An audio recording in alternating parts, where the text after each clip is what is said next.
making your car cool is like part of drifting. Like I'll say. Do you ever hope to see FDF make an angle kit for Miatas? So there is one that's very similar to like an FDF kit. The burnout rate in drifting, especially in Tennessee drifting, is way too short. Every time that you step up like your tow rig or your car or anything, you're gonna up the cost of it. There's a trade-off of like fun to dollars, right? Mm-hmm. At some point you're gonna cross where your personal threshold is. If you could say that money just wasn't an issue, what would your dream tow rig be? Because like that rig Taylor Ray just got, holy So all I could see at that point was I was missing a strap, and I pulled over. I had one strap left holding the car. no way. We kind of came to the conclusion of it's the wheel and tire fitment makes a car. Since you are an engineer, and when you do have to work on a car, do you get as pissed as us normal folk do whenever you run into a certain way something is built on a car and you're like, these goddamn engineers? Look, they said that I couldn't do it, so I went and did it. W's only, you know I've been. Welcome back to the #1 Drift Podcast on YouTube. I am Dawson, and we have Cameron. Nice to meet you, and thank you for coming on. Before we get into it, of course, I am actually at LS Fest as this episode drops. So for if any reason you are watching this while you're there, I don't quite know why you would, but come say hi. I'll be around the Scotty D and them. And then also, Ford Fest is coming up the 28th. I will be there as well with the Scotty D team. So come out, say hi, and have a good time. But if any of you guys do need any wiring specialty stuff, I know some of you have used it. The code before it is 5% off. Circle Drift. Yeah, Circle Drift is the code. I'll always leave link in the description of every video, so go down there, check it out if you need it. Don't forget the subscribe button, of course. Almost forgot that part. But other than that, I will let you introduce yourself a little bit and tell us kind of who you are. All right. So my name's Cameron Stone. I have been driving for I think like 5-ish years now. I drive a little white Miata, like Hot Boy body kit. Hell and stuff. yeah. Yeah, KVD. Shout out to you. We love you, KVD. I don't think of what else.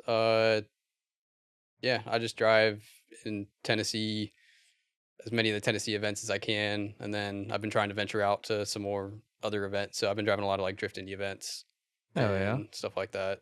Anywhere I can go, really. Yeah.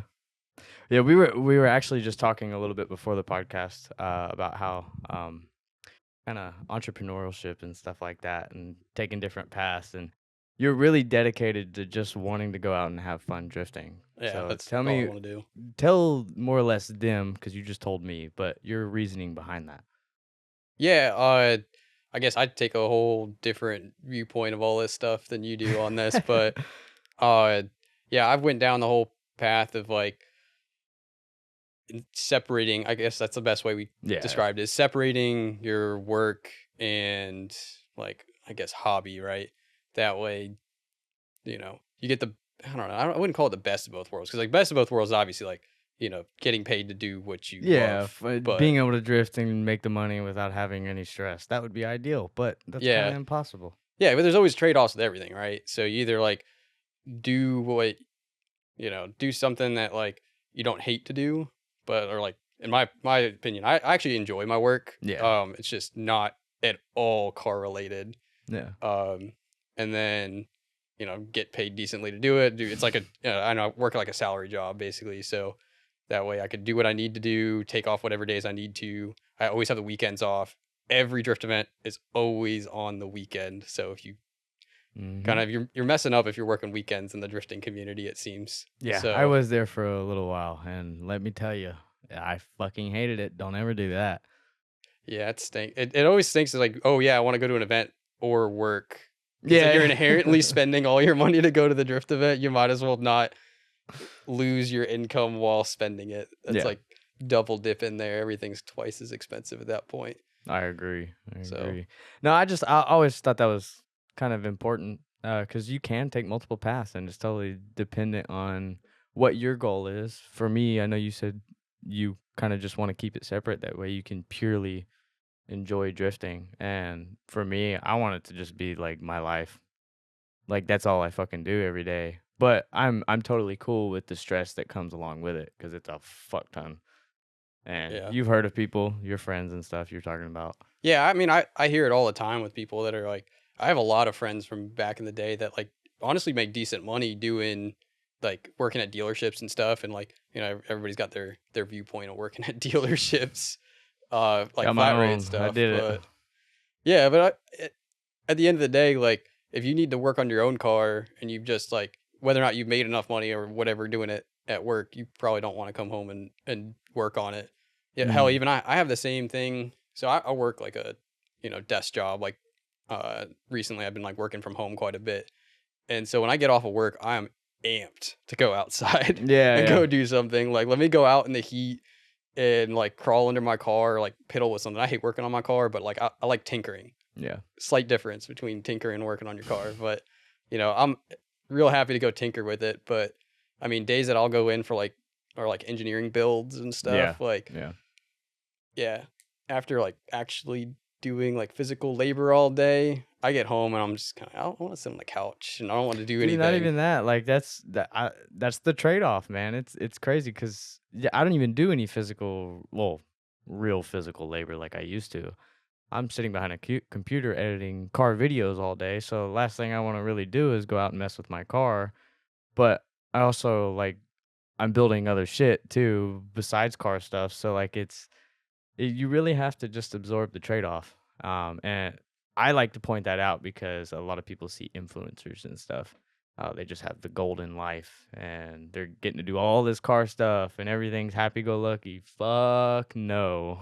No, it was Those on like Reddit motherfuckers one are time. hard workers, dude. Yeah, man. The Haggard Garage Extended Universe Reddit, man, they got real salty one day. They saw like Adam LZ in the background of a Jimmy Oaks video, and they were like, "Oh my God, is he depressed? He's not smiling." It's like, no, man, that's just like he's taking care of business, dude. He's doing something in the background, man. The dude's not smiling all the time. Like, he's all happy in his videos. He's living the life, but like, sometimes you just gotta like take a deep breath. Mm-hmm. It's not like the wildest thing. But there's trade-offs to everything. Oh yeah, that's for sure. All right, sorry. Besides that fact, we'll get on to the more drift-related stuff, I guess you could say. So I've kind of watched you. Well, not necessarily you. This is actually the first time I've ever really met you, but I've seen you in your car a fuck ton of times. But I've seen your car kind of go through a major transition of just being almost completely stock to now it's this gangster ass. Probably one of the most stylish Miatas in Tennessee, I'd say. Yeah. Yeah, it's gone for like kind of quite the path, right? Because my background, we talked about like all this work stuff, but like not to delve too much into that, but I first started like spectating events and like wanted to do it back in like 2008, 2009, and kind of found that I couldn't afford to do it. So I stepped back quite a bit, and went back to school, and I can't do two things at once, man. Like I don't know if it's like ADHD or what, but I cannot do two things at the same time. I cannot work and go to school at the same time. I can't no, not like that. I can't do drifting and school at the same time. Like in my head, I'll prioritize the wrong thing. So I set it all to the side, and like I still watch like FD and like surf forums and all that Some stuff. of y'all need to take note of that. So when I got into drifting, like so I had the Miata from like it was my college car, like to get me to and from classes and stuff. So I had that car, and I got it in my head. I was like, I just need to drive it and just like put laps down. And I'd watched a lot of like Aaron Losey's original videos where he would like talk about how like the biggest thing is just to go get seat time, and like like making your car cool is like part of drifting. Like I'll say, like make your car cool, like it's part of drifting to make it cool looking. But like what you consider cool looking is up to you. Don't pussyfoot that. Nope, make your car cool. It's not cool is an opinion. Cool is an opinion. I think like everybody's definition of cool drifting is cool drifting, but some people like the dirt bikes of drifting. So no, well that's the good thing about drifting is there can be different types of cool, because you'll meet people that are like it's got to have 3 pieces, it's got to be slammed on its nuts, and that's cool to them. And then you'll meet people that are like it's got to be race card the fuck out, all cut bumpers, holes everywhere. Yeah. And that's cool as fuck. That's the good thing about drifting. Nobody's on your ass too much about it. Yeah, sometimes depends on where you're at. Yeah. But yeah, that was like kind of my mindset. So I ran the car as a stock 1.6 Miata for about a year. It's man, 1.6 Miata is gutless. As much as like I tell people, if Bet your anybody has a left stock leg Miata, was strong as fuck, man. right leg was just pinned the whole time. Like that's all I could do. Yeah, I just got Yeah, but you're sitting ba bam, ba bam, ba bam, clutch kicking the fuck out of it. It's it was gotta be. awful. But yeah, no, I ran that until I got real mad at one of Barry's events. It was the Smokey Stadium event. It was a Smokey Stadium event because it's a Mhm. parking lot event. Have you been to Smokey Stadium before? I have yet to go to one of the. I've been to Smokey Stadium, but I've yet to go to one of the events. Okay. It's on the parking lot, and there is a clear divide of like what goes from concrete to asphalt. Oh god. And it had rained that day, and it was patchy. And so if you're driving like a very low horsepower car, you have one line to go Oh through. yeah, of course. And so that one line, like, I had been to Smokey Stadium before, and like in a stock 1.6 Miata, I'm just like, I'm sitting there getting the most laps of anybody out there because like I'm just getting back in line constantly. And I just couldn't do it that day because I'd come hauling in because the concrete was dry. Then I'd hit wet asphalt and just the car would slip out into Neverland. And then I'd finally like kind of get the back end back under it and try to get it to build speed up. But then I'd hit the concrete and grip back up. And I'm just back straight.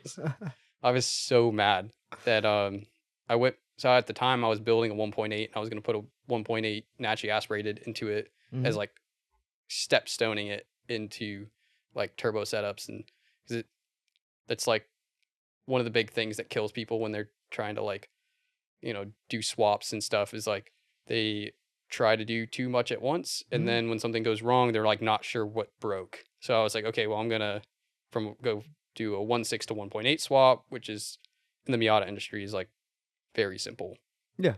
Like you just buy a little swap kit, you use, as far as the ECU and the whole car is concerned, it's still 1.6, but you just basically throw a 1.8 on it, all the just throw the sensors. motor in it, plug it all up, it's whatever. Yeah, it's pretty standard for, in the industry of like what you do with Miatas. And I was going to do that and then run it for a while and then, then switch to a Mega Squirt with it naturally aspirated, then swap injectors in and then put the turbo setup on there and all that. And after that one event, I was like, no, I can't do this anymore. It's too much. I can't do it. Yeah, so yeah, I want to say would you say that because you were saying that from at the Smokey Stadium event, driving like that, would you say that kind of helped progress your driving more though? So that in those conditions probably not, because that was a frustrating experience, and like there was every once in a while you get to a situation where like you're not winning, and I don't think like there's like no way. I don't think there's really anybody that could have won that situation just because if the entire thing was like one like grip level, I think something could have happened there. But like I was trying different lines and different this and different that, trying to like get it to work. And at one point, man, what's the guy's name? I'm gonna kill him. I'm gonna feel so bad. The guy that runs grid at Barry's events. Oh fuck. Brian Schiraldi. His name. Yeah. He looked at me and was like, you need to calm down. You're about to hit this curb. Because I was trying to swing the loose section out as wide as I could so I could keep momentum up as much as possible coming out of it. And he was basically like, you gotta calm down. Like, you're gonna smack that. And I was like, you're gonna fuck it all up for us. It's the only way that I found that I was like getting a little bit of speed, because you have to like keep your momentum up. Now, like when it comes to like running a like low horsepower car, like a 1.6 Miata, like if you can whip a 1.6 Miata around a track like successfully, like stock, like you're good. Like I wouldn't say like go over and like sit in a 800 horsepower LS car or something and like you're gonna rip, but like you would do a lot better than someone that has just driven, say, an LS car since day one with WiseFab. You're gonna have a lot better understanding of driving the car instead of being driven by the car. There's like a slight nuance to it, and like knowing to pull some angle out here so you can extend, because if you got a lot of power, like you don't really need to worry about extending for lack of better term. You just kind of mat on it and crab walk it out to wherever you need to go, and that's fine. But it's not very exciting looking. And Yeah. you get to I a hate track, you'll the be one sitting thing I there. hate the most is when someone throws it into a corner with big angle and they just let it bounce right off the fucking stoppers and then they catch it and try and drive through it. I can't stand that. That just shows me you haven't actually There's some learned how to techniques that look drive. there's a technique thing to it. And this is like the Now, if you're nuances throwing of it. backies, there's a different story because you're literally you got to let it bounce off fucking locks and catch it to where it still keeps it backward. Now, I haven't learned that. I haven't fucking been able to do a backy yet. I don't think I've never purposely done a backy, I don't think. I've like gotten pretty close just like throwing them in on Yeah. like I tried a couple times at mid pond, but it was a little muddy that day, so I didn't want to risk it too much. that's a risky move at mid pond. Exactly. There really isn't a good turn for mid pond Exactly. to do that. There's not. I want to say like the last time that I like did one, it wasn't even really on purpose. It was just like me messing around at like a drift indie event at Killcare, and it's just because like coming into the infield, like on a clockwise, on the clockwise like normal drift day Mhm. run, you end up coming really fast into like a deradiusing sweeper. So I was like, I at one point figured out like you could throw like a ton of angle, and if you stay matted, you'll slowly add angle, and it would like do the whole deradiusing part of it. Yeah. You kind of like throw it back into it, and it was really fun. I haven't been able to do it since, but I was like consistently doing it. Yeah. See, I was that's the also shit I want to eating. learn. That's the type of drifting that I care about. Yeah, the technique wanna stuff learn how to do is shit really like that. fun. I love doing that stuff. It's just, you got to run a bunch of like solo laps to like really understand where those are. And Yeah, that is solo laps true. can get kind of, I hate to say solo laps are boring, but They like are. unless you're like challenged by a track, like solo laps get Well, real once you know how to drive your car, I mean, whether it's like you're an insane driver or not, like if you can tandem and hold a line, a consistent line every time, then you kind of get bored of your car from where it's at, and you want to tandem. And then once you tandem in that experience, you kind of it's like the first class plane ticket effect. Like once you get to that point, it's hard to kind of downgrade yourself. Yeah, that's where I've like tried to get myself out of that mindset a little bit, because there's plenty of tracks that seem really really simple, and like people do like they'll like link the track and like, oh yeah, we've got it, and then they're like, Yeah, oh yeah, yeah. let's go into tandems. But there's linking the track, and then there's driving what would be like the right line through the track. Yep. And it takes a little bit more time to figure that out. And if you spend time prioritizing that, it makes the single line a little bit nicer Mhm. to driving, because you feel like you're still learning something, you're still progressing, you're still trying something. It's definitely not as fun to watch, and it's not as Yeah. hanging out with the buddies and like having a good time with everybody type of feeling. But there's still some fun to be had there. And what I found recently is there's a lot of the newer tracks are coming up that are a lot more difficult to drive.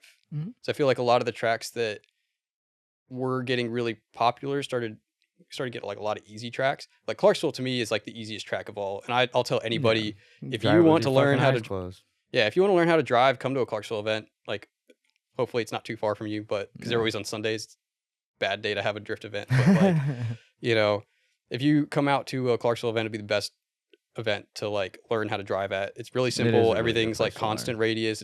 It's a figure eight. And then when you want to learn how to tandem, everything's constant radius figure eight Mhm. with a lot of runoff, and it's not really fast. Like you can learn how to tandem really good on that track. Yeah. But it's super easy. And the same with like Bowling Green is a super simple track once you get it.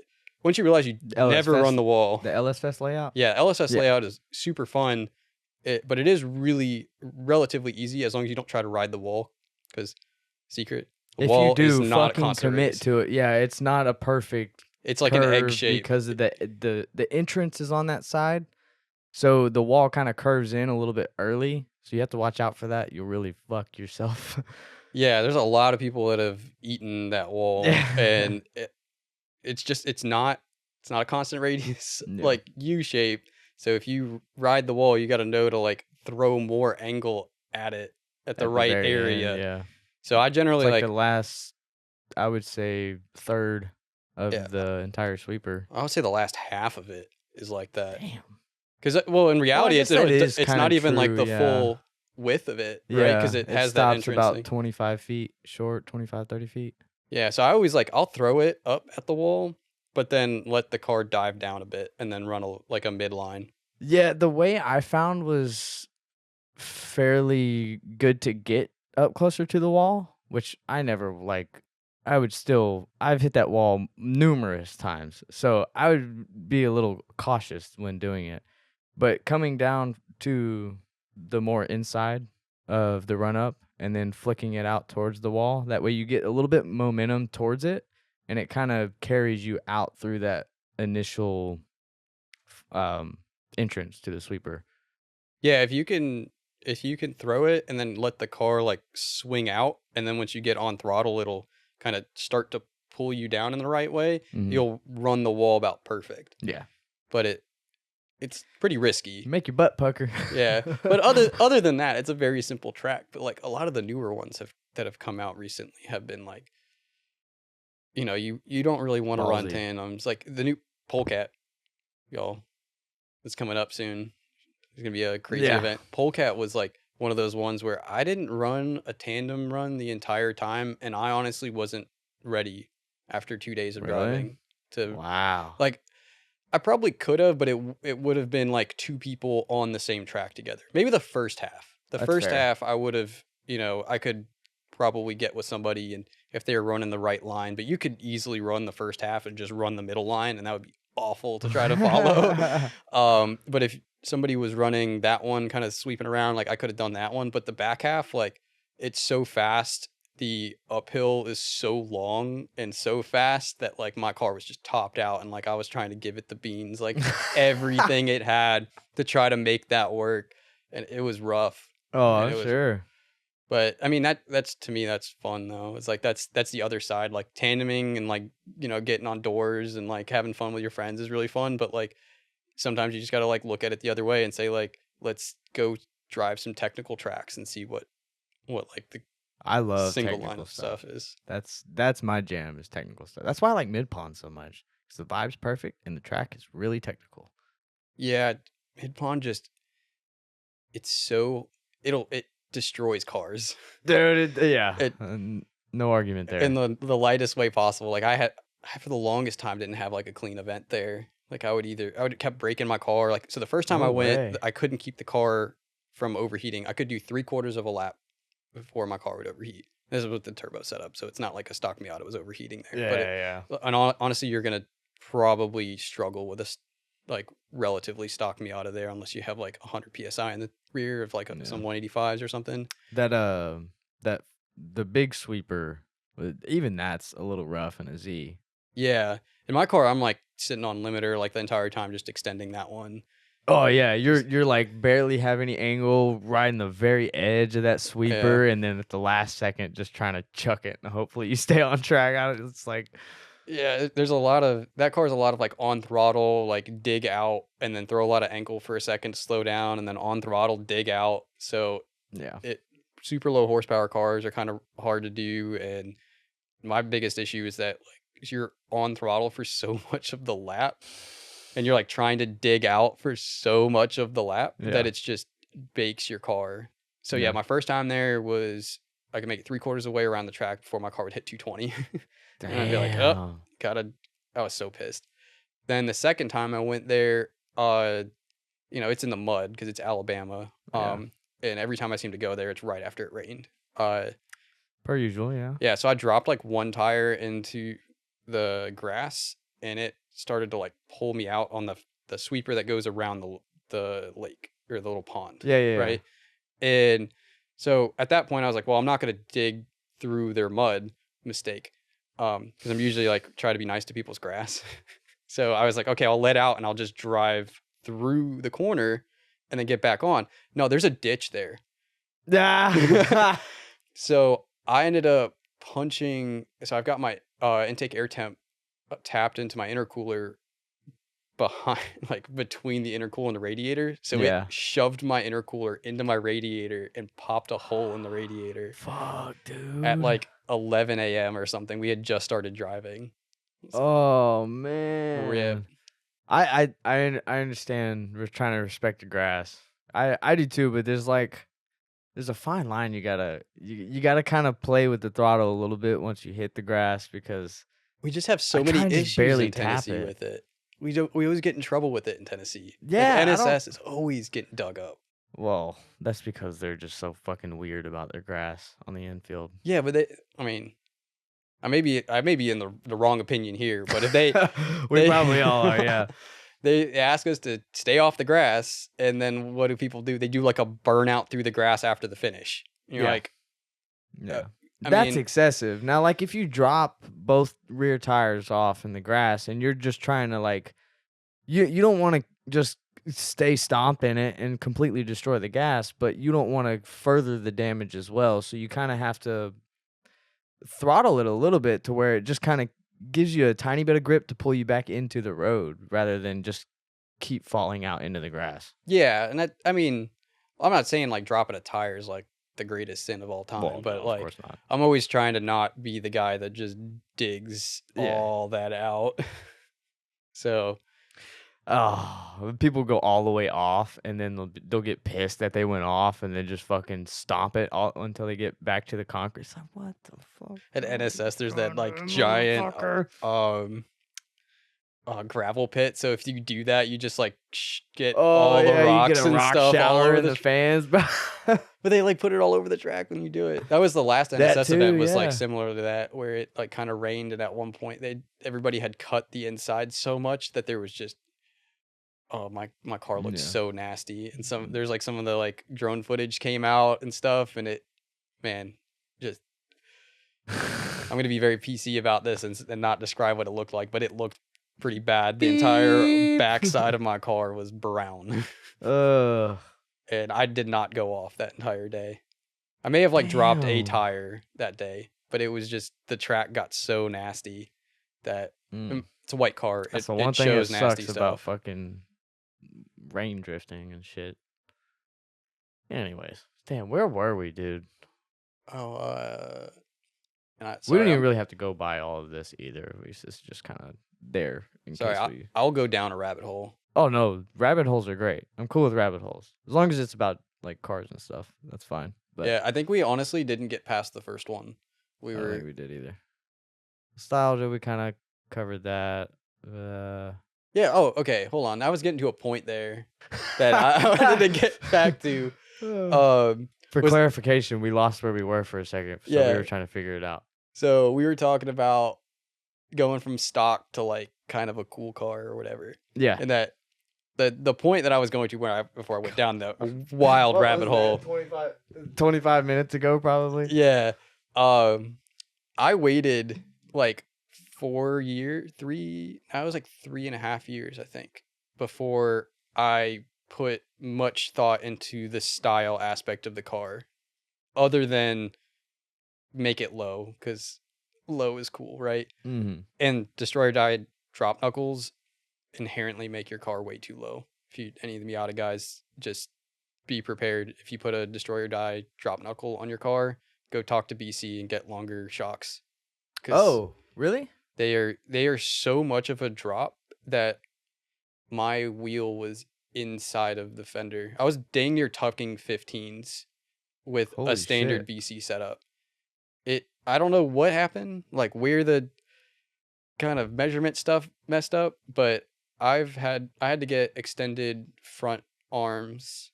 Actually, I made it work, I think, at first, but then when I put the body kit on the car, the body kit was way like too low. half an inch off the ground, and I needed to find a way to raise it. It was just Yeah. not going to happen. I did one event like that, and I went through like an entire pack of zip ties, and after every lap was like zip tying bumpers and side skirts and stuff back on, and I was like, I can't do this. Like I love cool drift cars, but I'm not gonna go after every lap and Yeah, zip yeah. tie bumpers on.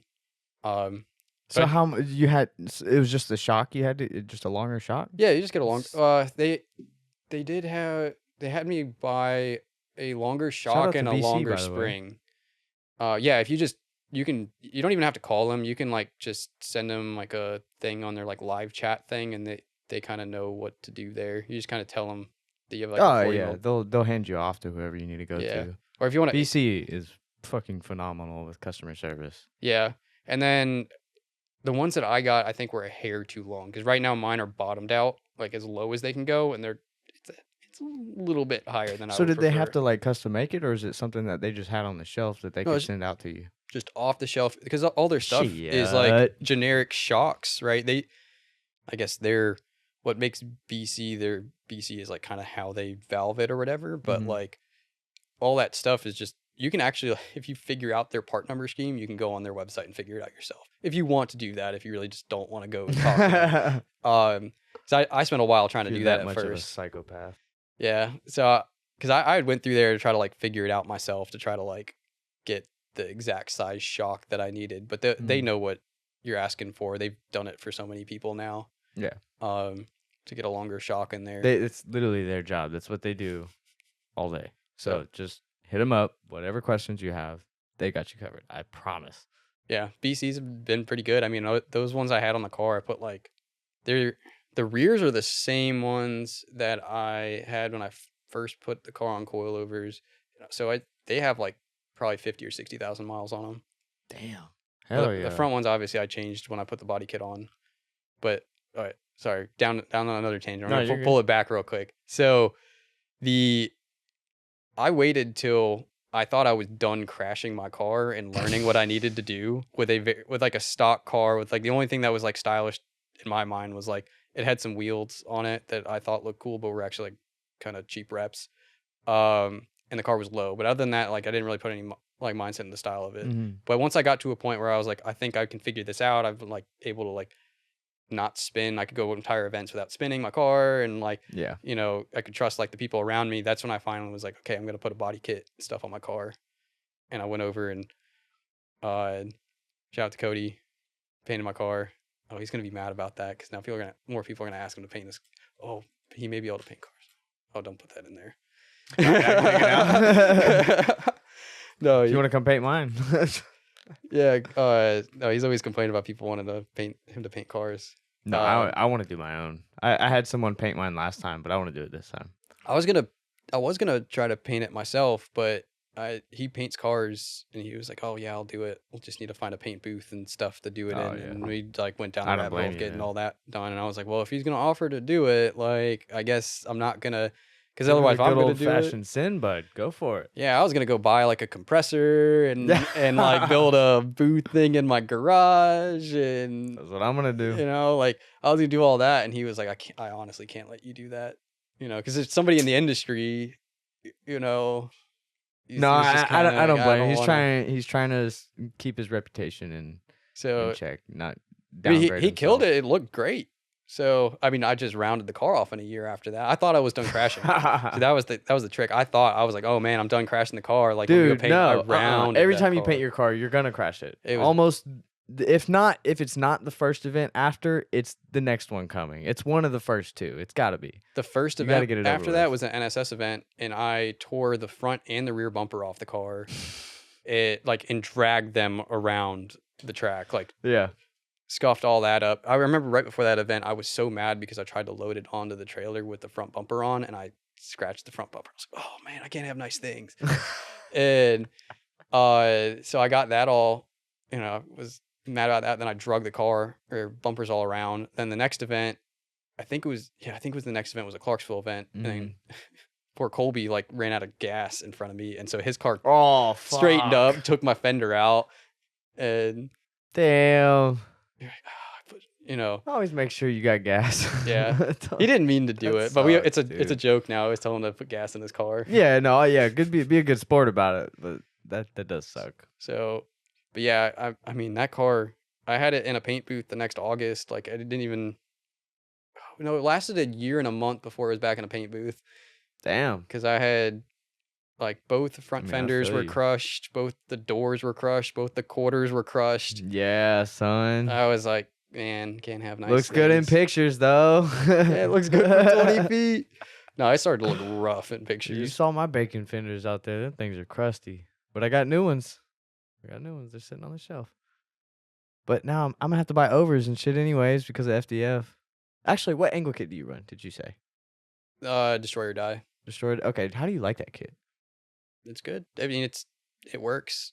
I Would you suggest it over any of the other ones on the market? I know like FDF and GK Tech don't really make any kits, but They're kind of, in my opinion, the best option for Miatas.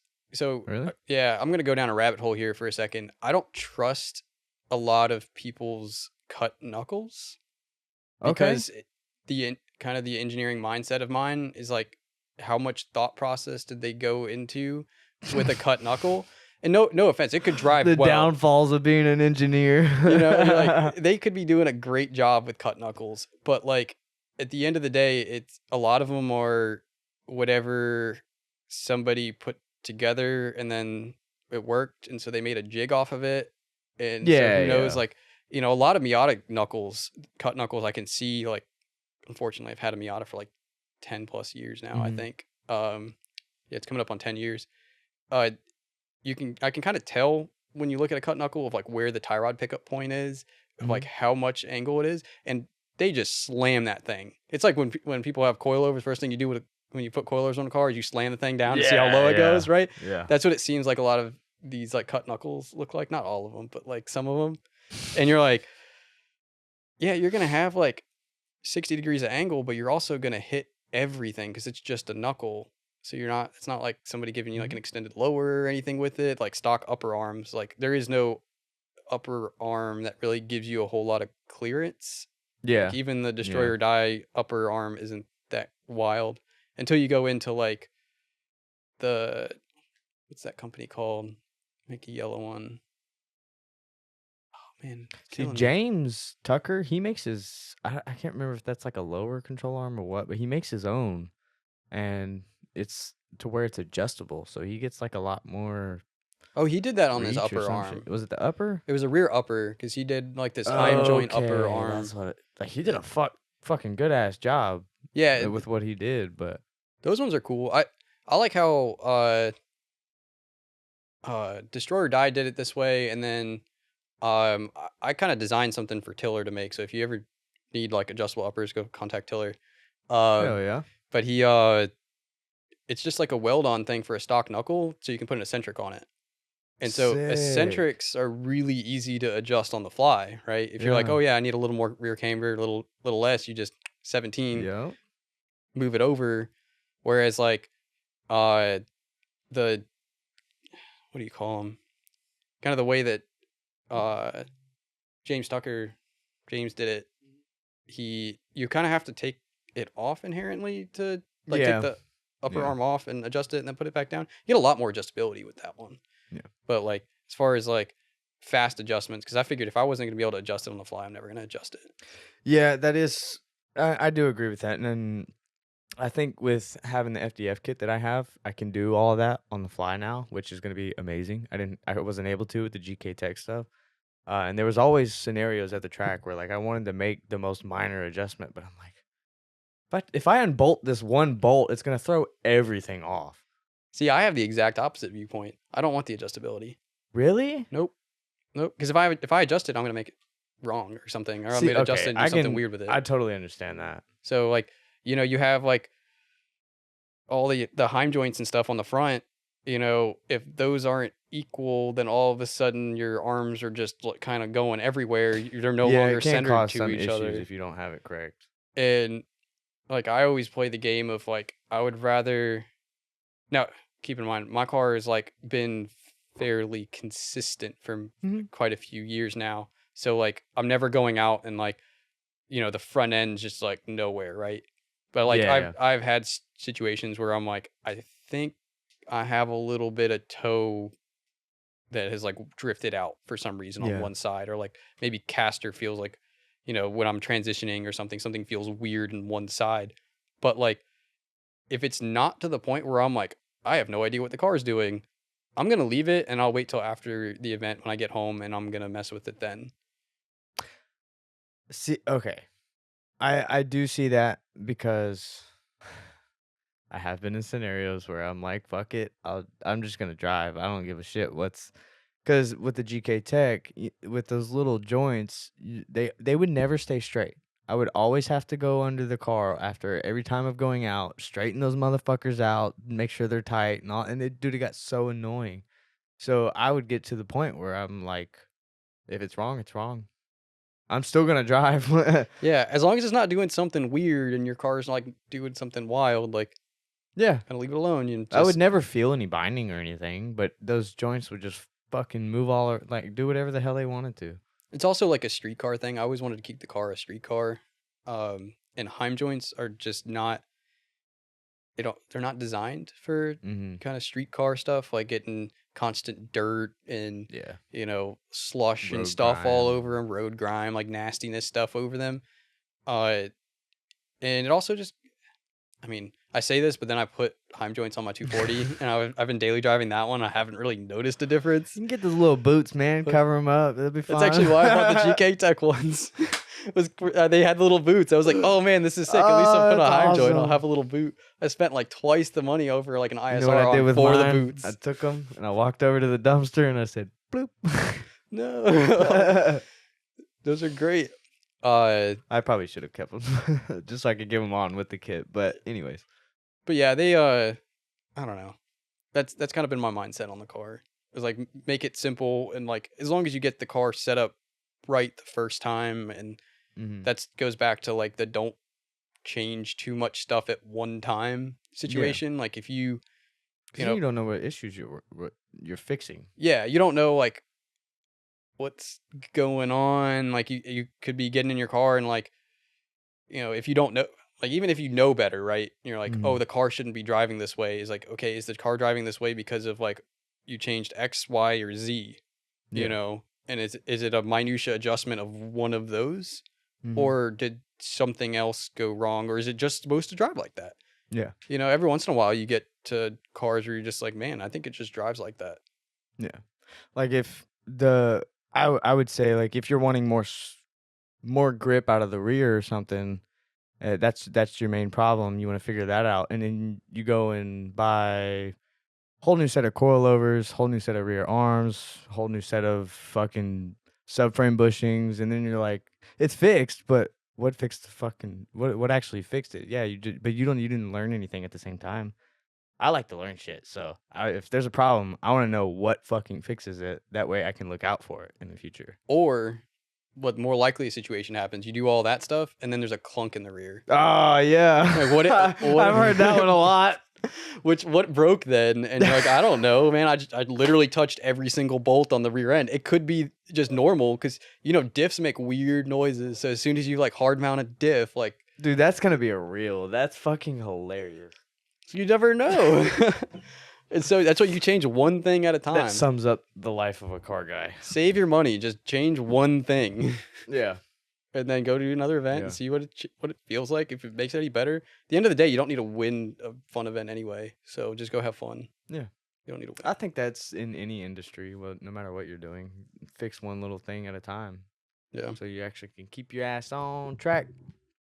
Well, do you ever kind of hope to see I love FDF, so I'm just gonna say FDF. Do you ever hope to see FDF make a angle kit for Miatas, or do you really think there's even a market for that? So there is one that's very similar to like an FDF kit. And it's man, I was trying to think it's like IPC racing or something like that. Or IPR.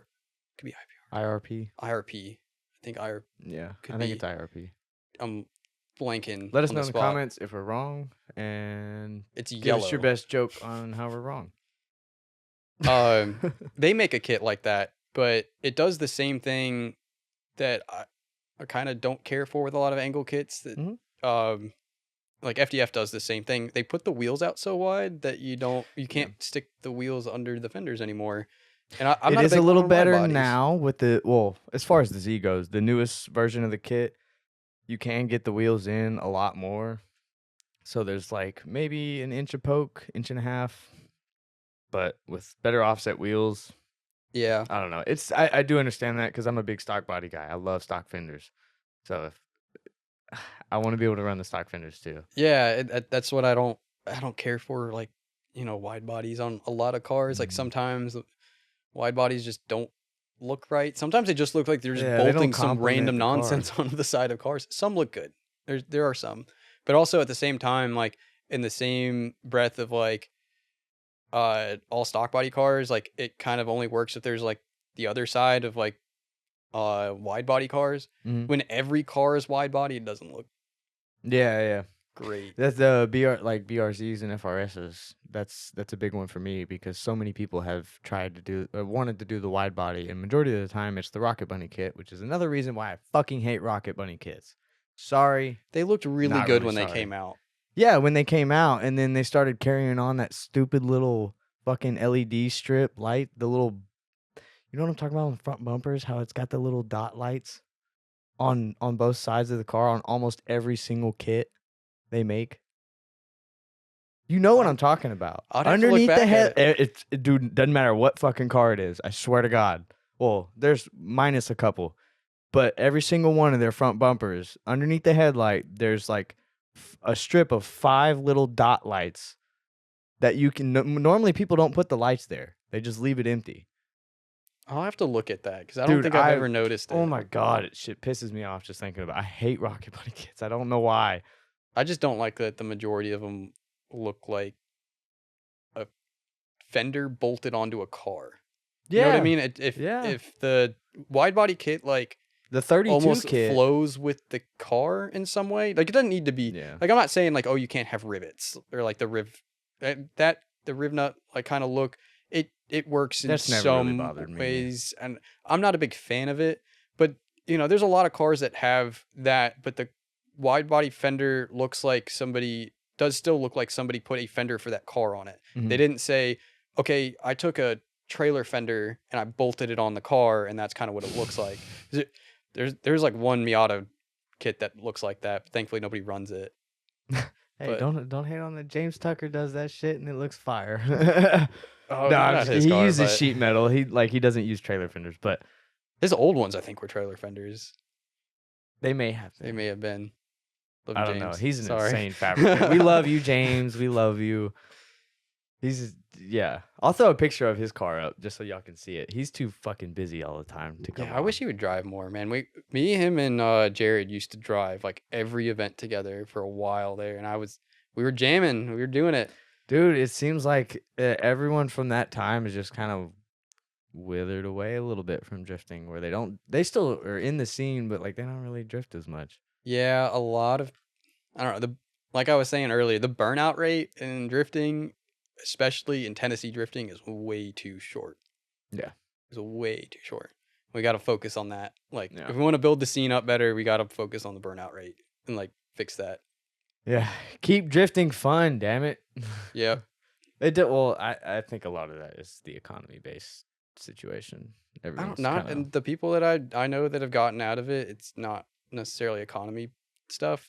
Like, most of them are like, they just hit a different point in their life and had babies and yeah, shit like or that. the unfortunate ones that like decided to do the LS swap and 12 years later parted their car out, With an LS swap, what the fuck? If you're doing that with an LS swap, you've got an issue because they're not as expensive. But a lot of people, when they get into it, like, if it's not the forefront, after like 2 years, it's like, it's the project, it's the never-ending project. yeah, The urgency to get it done, the budget to get it done is just out the window. And I mean, I can't blame them. I'd be pissed at that point, not want to go out there and redo everything. But that's why I always like try to push people. In Tennessee, it's always after their first year, everybody's like, oh, I want to go do LS swap. Like, my car isn't fast enough anymore. I need fucking times I've heard that. And after I'm like, someone's first season. I've convinced a few people and stopped them from it. And they're like, Good. okay. But even, oh man, Dylan's going to get mad at me for like calling him out on this one. Dylan didn't follow my advice on that one because he bought a supercharger kit for his G. And we talk about this all the time. And because he was like, oh yeah, I bought the supercharger kit. It's for the car. It's, I'll have it done in like 2 months. No. For him to do that was 6 months. No way. Because it was just a combination of like, okay, so we put it on the car, then found out that like So it was Tanner's old supercharger kit. You remember Tanner? It was Tommy Coldwater's on Instagram. Yeah. So he had that S13 with a supercharged VQ in it, Mhm. right? Super cool car and everything. And so he like kind of got out of it and was kind of bored. Of course, yeah. And so he sold the kit to Dylan. So the supercharger kit was for a VQ, but it wasn't for a VQ. It had been modified to be for a VQ in an S13, not a VQ in a G35. Gotcha. Okay. And so then it was like, okay, he has to custom make all this minutia stuff. And then he finally gets it all worked out. And then at some point, like one of the idler pulleys, like, or the shaft like broke, and he took it to Atlanta and to get it tuned at like some big shop, and they basically looked at it and for like an hour and gave him a 20 like bullet point list of things that he needed to fix before they would tune it.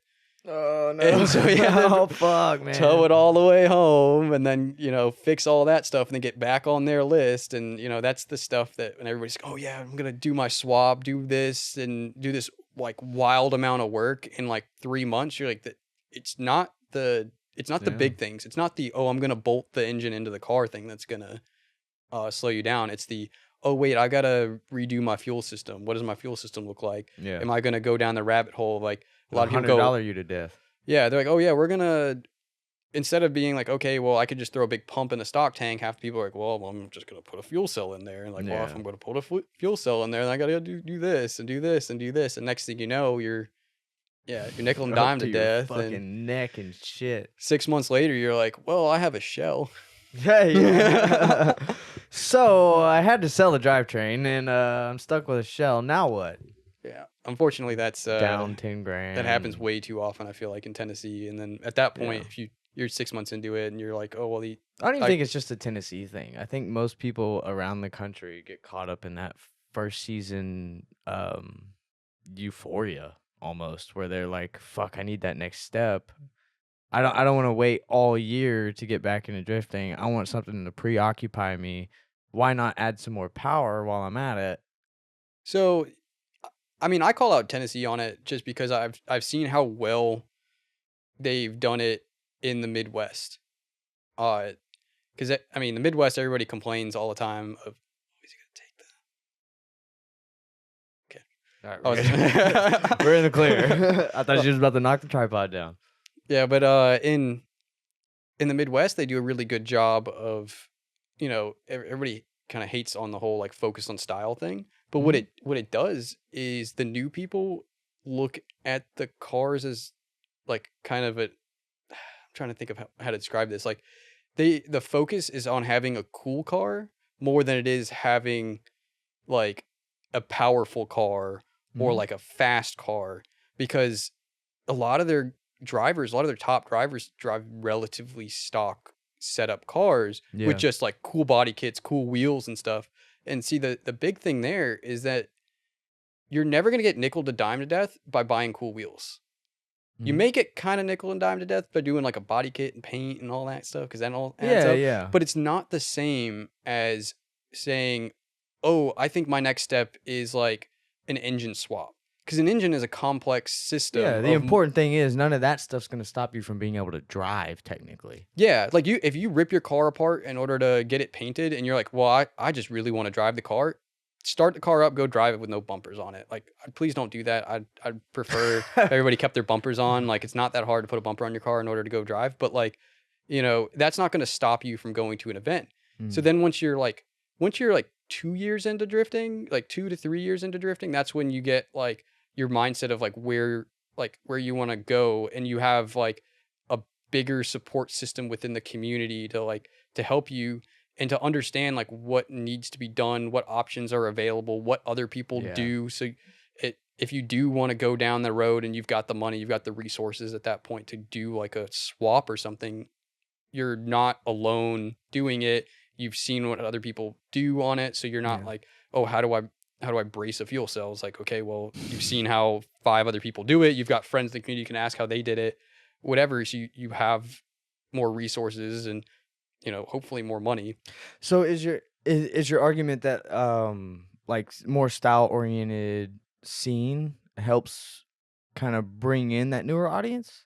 It helps to, in my opinion, it helps to sustain them longer. Okay. So that way the drivers are staying in, because there's a Do few. you don't think it creates that exclusivity factor though of like fuck, if I don't have my car in tip top shape for this event, like I'm fucked, or I'm not gonna be able, they're not gonna let me drive, or like something, the nonsense stuff that pops into every human's brain when they get embarrassed or something. I mean, it's a nature of like, I'm trying to think of how, there's nobody excluding anybody in the grand scheme of things for like style stuff. Maybe like, once you get to like final bout level, there's an expectation of like what the cars look like. But even, there are a lot of like top tier builds in final bout, like some absolute beautiful Don't cars. get it wrong, those cars are rough. There are They're some rust buckets that are kind of rough out there. Yeah. And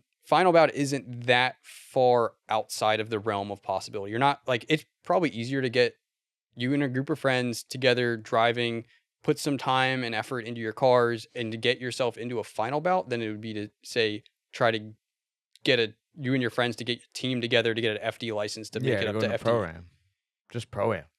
It's not that far out of a thing. And even on the way to there's like a lot more fun stuff. Like honestly, Street League, super fun. It's the only competitions I'll ever do. I'm not a competition guy. I don't like competitions. Tell me about the street league stuff, because a lot of people talk about it. It seems to be a good event for the community and stuff like that. But do you have any like downsides? What are the upsides to it? Stuff like that. I'm trying to think. So, I mean, Street League was just, I went into it because I kind of wanted to see what competition stuff was, but I knew, full on, like, I didn't like the competition side of drifting from everything that I've like known over the years. It's like expensive, and you don't get a whole lot of laps, and it's right now it's becoming a money thing of like, the more money and that you can put into it, the more better setup you're going to be, and all that. So it's something I didn't want to go more down. Politics involved. Yeah, it's not, to me, it takes a lot of the fun out of it. But competitions are still, it's always fun. Like the competitor within me is still like, I want to see where I stack up. Yeah. And so I went into it just for that, because it seemed like it was more my style than Pro-Am. Like I didn't want to go up, like I knew I'm going into it, like when I first signed up, because it's like an application thing to go into it. My car was still made 200 horsepower. Like it was like, what is it? Wastegate pressure. So it's like 9 PSI or something like that. And so I didn't really make like any power to it. So I knew if I'd go into like Pro-Am or something, like I'd get swept. Like just like on the run up, like before they could get out of the gate, they would be 2 car lengths ahead of me. Like somehow, like, it's like just go ahead and disqualify him now. Yeah, he was like, just take me out in top 64. Like it's fine.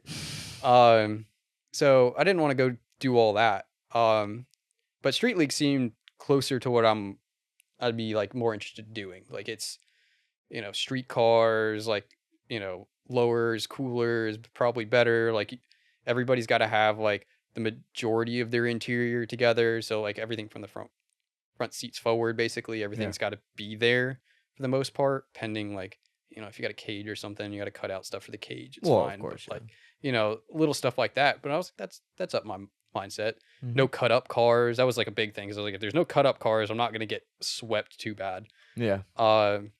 So yeah, that's where I signed up for it.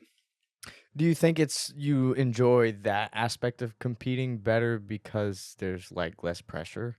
Because that's one thing I've seen out of Scotty going through these Riverside events, these big payout events. He just can't stand the fucking pressure of it all. He can go out there and throw down some crazy ass laps with just having fun, just fun events. But the moment it comes to competition, it's just like you get too in your head, man, and shit starts breaking, it starts fucking with you. Yeah, nobody wants to go out because of a broken car. You want to go out because someone beat you. The pressure is a lot lower there in that aspect, because there's not like super high stakes or anything. And honestly, one of my favorite things about it is the drivers there are like Drift Indy has some of the top grassroots drivers in my opinion. I've Like, heard that. Yeah. it's wild how good these guys are.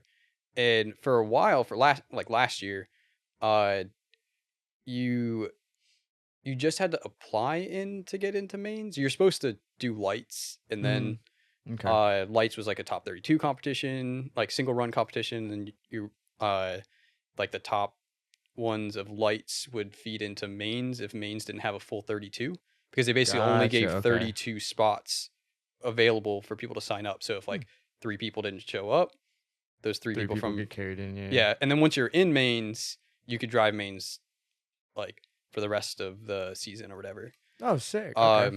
It was just you had to get into it. So I'd been driving for a while, so I kind of got stuck into mains. But like, it basically gave me an opportunity to drive like with guys that had really cool cars, but that drove really, really hard. So I could like, I got to drive with You them. can still all. push it, but still feel a little bit more secure because everyone has a clean car and they had to have stayed clean for a reason. Yeah, You everybody's must be a decent driver. yeah, everybody there has like been driving for a while, and their cars are set up super well, and nobody's like playing the grip games of how much grip they can put in the car. Like nobody's playing the game of like how can I stick like 800 horsepower down through a 245. Like nobody's playing that game at all. They're just kind of setting their car up to drive well and just driving well. So that was kind of like my main thought process of like why I went and did it. And honestly, at this point, like, so I've done 3 rounds this year and did 1 round last year. Usually there's only 2 rounds a year, and I've missed the second from last year. Anyways, so honestly, my favorite part of Street League has been the practice, because you basically more or less weed out a lot of the people that aren't as great. Because there's like the top drivers of Drift Indy there, but like, you know, you've got to have like a certain level of skill to drive a Street League. Like I'll be honest, like not a whole lot of people that are driving for a year are gonna do very well in Street League. It was actually one of the things that when I first signed up, I was like, oh yeah, I think I'll do this and sign up and see if they'll let me in. So I just like threw in an application and didn't think much of it. And then I went in. They have all the old events live streamed and on YouTube, so you can go watch the whole top 32. And the first one was real simple. Like, if I could run a clean lead, you know, you were through top 32 in volume 1. Okay. And I was like, this is sick. Yeah. I can go out there and run a clean lead. Easy. Let's run it. Good. And it was right around that time where I think Edgar called. Edgar's one of the guys that runs Drift Indy. And I think his one question was, would I be able to link the track? And I was like, no, yeah, I'll be able to link the track. Give me like 2-3 laps. Like, I'll link it. Just, I'm not too concerned about that. He's like, okay, good. And sweet and simple. Got it. Yeah. And he was like, all right, well, we'll send you an email if you get in or something like that. And, you know, eventually I got the email to get in. So after that, then I started watching like volume 2, volume 3. At this point that we were going into volume 6. By the time I got up to volume 5, I was like, oh man, this is not a run a clean lead and get out of top 32 event anymore. Nope. Everybody that was in Street League mains was like a certified killer. Like, just beautiful driving.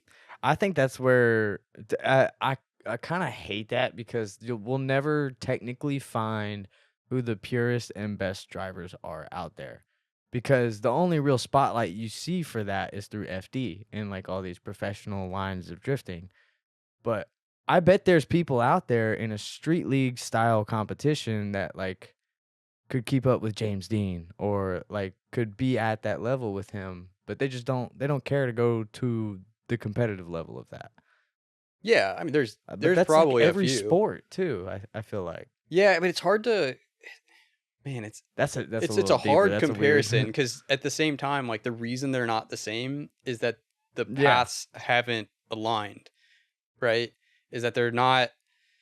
Somebody that's like driving like high level comps isn't the same person that's gonna say want to just drive like street events. Yeah. But at the same time, like, you can't beat the seat time that some of these people are getting. Because, Very true. I mean, you could see it firsthand with like the first year of, I think it was the first year of Drift Week. Matt Field went on it. Yeah. It was right before FD, and he drove his C6 Corvette for a week straight, hitting all these events. Yeah. And then it was like maybe 2-3 weeks. And then he was in Long Beach for FD. And you could tell he was the most comfortable of any of the drivers there. He's like, he just got a fucking probably 6,000 miles of drift. Well, that's a little excessive probably, but a lot of miles in drifting right before a big event. Dude, he drove basically the same car with the for biggest a week. balls ever. Well, I believe it. And then they just were like, he basically walked out of one car that was a like caged like drift car, and then just went into another one with a blower in it. Yeah, well, it just had all the hand-me-down parts from the race car. Yeah, it so was his comfortable. race car, just a simpler version. And it was the same thing like a lot of the events, and that's, I mean, you get a mix of it, right? Because not everybody in FD is getting that type of seat time. Not everybody in grassroots is getting that type of seat time. Yeah, but you know, you kind of see it in a lot of the drivers, and like, heck, it was like Chelsea was at the Toge event, and like he's driven those type of road courses before. Yeah, a lot more than any of us have, and like was in it at the beginning. Like, yeah, 100%, you could see. I had to like watch through the video so you couldn't actually see anything at the event, like as a spectator. Like, oh, I'm sure. All we saw were like the videos I talked after. about that with Justin Medina last week. Yeah, about that event. Which wild. Tell me your experience then, because I'm curious. No, it was fun, but honestly really scary. I think a lot of people online have played it down quite a bit because you don't get the realism out no, of the like, videos at all. You almost need to go to like your local track and draw a lane on your track and realize how wide it is. Yeah, like NSS is like 4 lanes wide. Mm-hmm. So if we were going about the speed that I run at NSS on a 2-lane road. Yeah, you don't realize how skinny a 2-lane road actually is. Yeah. Especially on the side of a fucking mountain almost. So, and it didn't help that, like, you know, the event organizers were very stressed about it because it's, you know, this was their trial run. This was, if it messed up, if we hurt ourselves, if something bad was to happen, that was going to be the last one. Yeah. So everybody was on edge. Which, from what I heard, the city loved it. Like everyone behind it absolutely loved it, and they want to do more. Yeah, it ended up going pretty well, but we were all pretty tense going into it, and then first couple runs out of it, I want to say 3 or 4 runs, and then I stopped and I was like, I'm doing something wrong. So I was doing every beginner mistake in the book, trying to figure out how to get to. What do you mean? What do you mean by a beginner mistake? Like hand braking when I shouldn't, like not driving out to where I should. Like I had gotten so in my head that I was like, okay, if I go off this line, pretty much. It was just everything. I'm trying to think of how to describe this. If like you ever watch like somebody that's really new at drifting try to go around a track, and you'll see like the front end kind of like sporadic, like understeers and then oversteers and then grips back up, and then they're in the wrong it's like spot. They don't really know where the steering's at whenever they're driving. Almost. Yeah, but almost like worse than that. Like, you know, you kick it out and it straightens up, and you're like, why is it straightening it back up here? And then you're then on the wrong side of the track. Yeah. And then you try to like get it out, but like once you try to get it out at that point, you're in the wrong spot then. Yeah. So then you're just compounding errors, right? And then I'd get to the end of it, and like it was so sporadic that like I mentally blacked out, right? Yeah. I was like, I have no idea what I just did. And I tell people all the time. That's a hard position to be in on a new track, especially. Yeah, I tell people all the time when they're learning to drive, like the number one thing that you need to figure out is how to get back in line and not black out. So like the mental thought of go down, recognition. Do what you need to do what you think you need to do, see what happens, and then when you get back to the end, think back to what you did so you can understand what you need to do better on the next one. Because when you first start driving, even like I drove on a sim for the entire time I was in college. I was like sitting there on a sim rig, like, I could play Live for Speed like the back of my hand.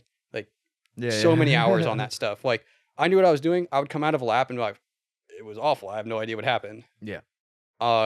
And I had to do the same thing up there because I got so in my head, and a lot of the other drivers I think were in the same position where they got so in their head that this was like, this is a mountain road. Like we could get hurt if we drop a tire. Yeah, there was so much pressure. I'm sure going on that y'all were all freaking out about so many different things other than just the car and driving. Yeah, so I stepped back. I took a session off, and I was like, I need to go eat and get a couple drinks in me, like, For settle anyone that down. missed the last episode, the way they did the sessions was every car at once went up the hill and then they came down the hill, correct?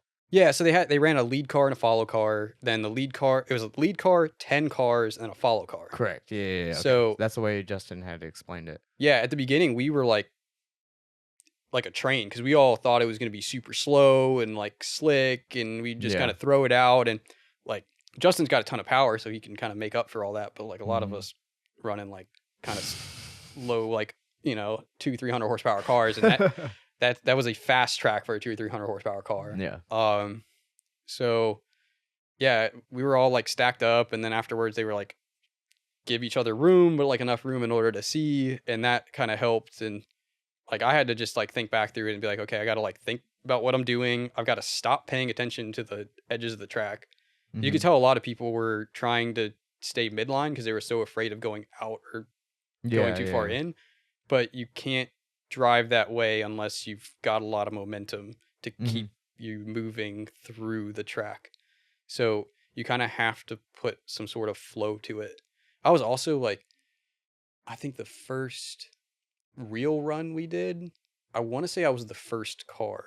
Oh shit. So I was following Sean in that EcoBoost E36, and he was flat out up the thing, like as fast as he could go, like hitting like kind of perfect apexes on everything.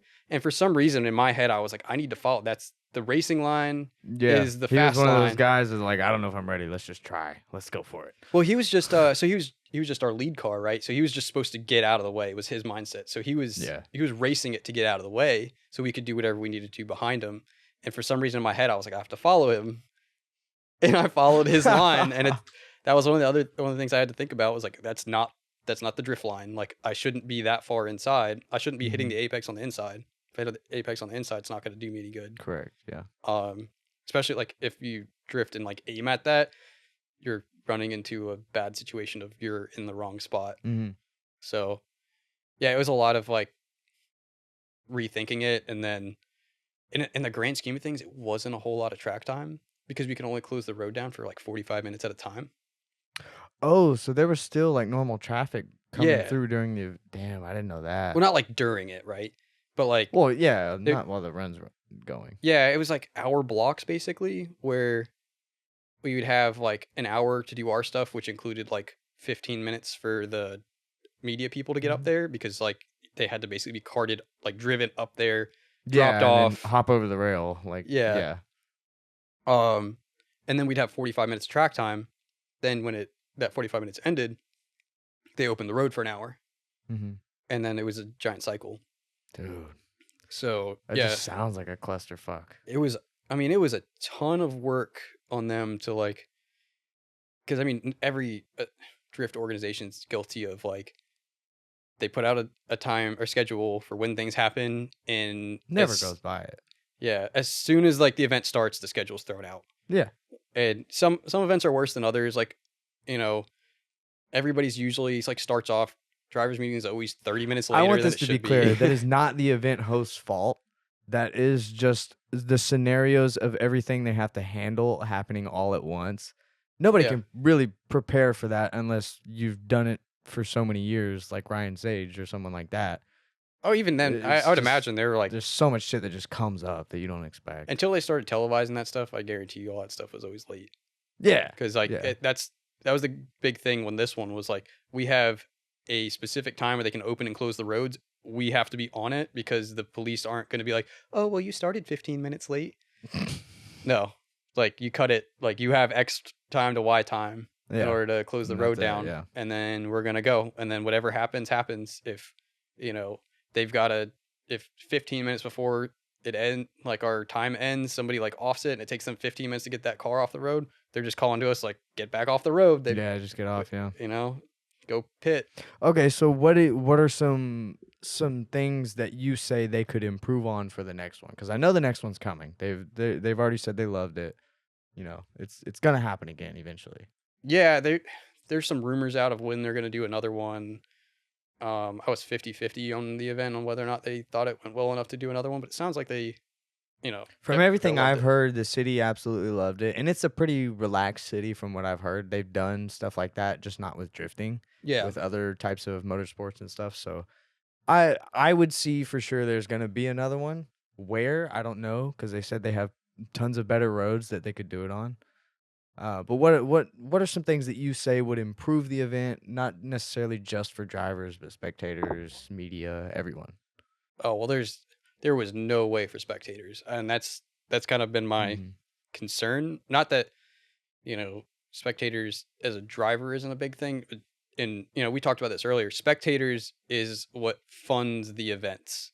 Mhm. Because at the end of the day, like, you know, the event organizers in some way need to break even, and there was a lot of pieces to the puzzle. There was like, firefighters out there, EMT, like police out Yeah. there. There was a lot of things going on that need to be basically funded for us to do that. Yeah. And without spectators, you can't do that. And that road, there was, by a technicality standpoint, there was one spectator, and that was the guy that actually had a house in the middle of the track. Damn, what a There was, what a cool seat. yeah, there was one house that was in the 4 turns that everybody was drifting. There's technically Dude, that's like so 5. sick. There was a house in the middle, and at some point, from what we heard, he was actually live streaming it. What we found out later, and then there was Shout a bunch out of to you, videos on bro. TikTok and stuff like so. But he was the only spectator. But at the end of the day, there wouldn't have been a place for spectators. There Yeah. was a wall on one side with obviously like trees up in it, and then like a guardrail to a drop on the other side. Yeah. There was only one spot where there was a turnoff, but in all reality, that would break every single rule of every organization I've ever seen if they would ever put spectators there. Yeah. Because on the uphill, it's on the outside. Okay. They'd have to put a wall there because all it Well, takes that's is somebody true, to yeah. like their front end wash out, and they'd be just beelining it right at like spectators. So, and okay. usually like they don't, usually if they put spectators in, they'll put like walls and stuff. Yeah, I think they would really have to find I guess more or less a road that has some overhead cliffs almost that people can look like kind of down to the road, or something where they're kind of more or less above the cars in a sense, Yeah. to be able to stay out of the way. I would and have to still see be able what to they view. do because they do hill climbs and stuff a lot out there. That's like the guy that was kind of represented that half of the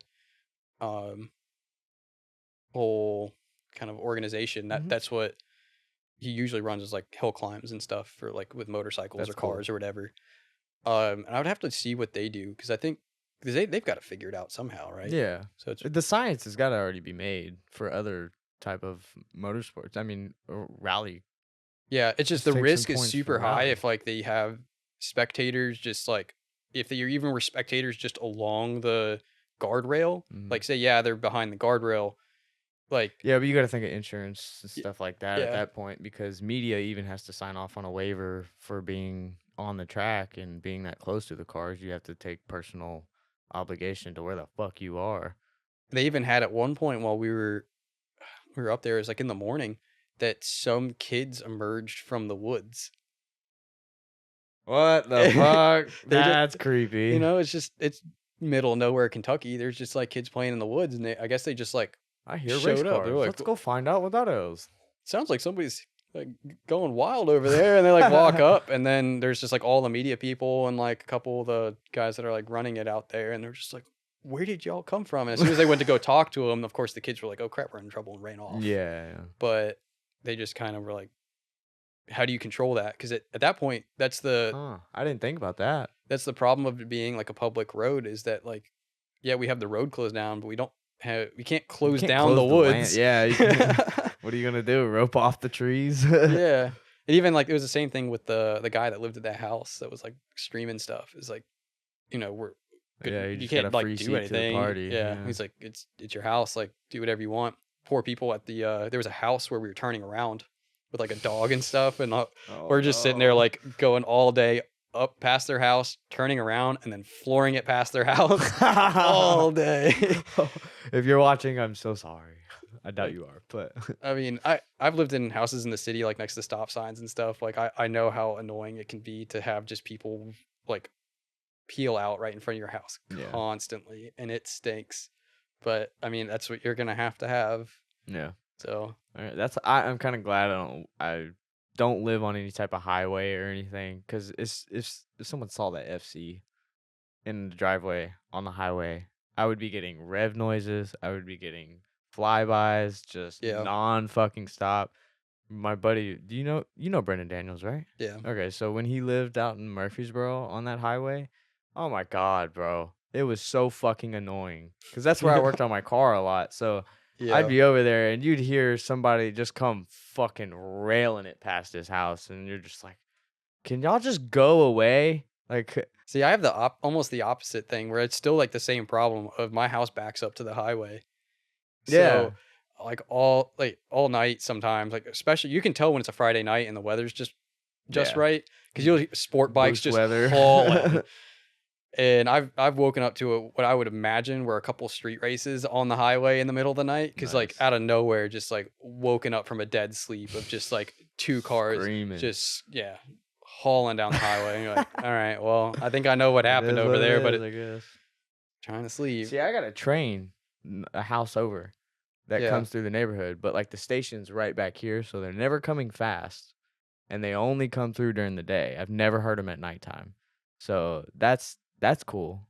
But I have a weird Dude. list of like house requirements, and honestly, like living next to a train track is like one of the ones that I'm like, I can't do it. I'm not gonna do it. really, Yeah. that's fair.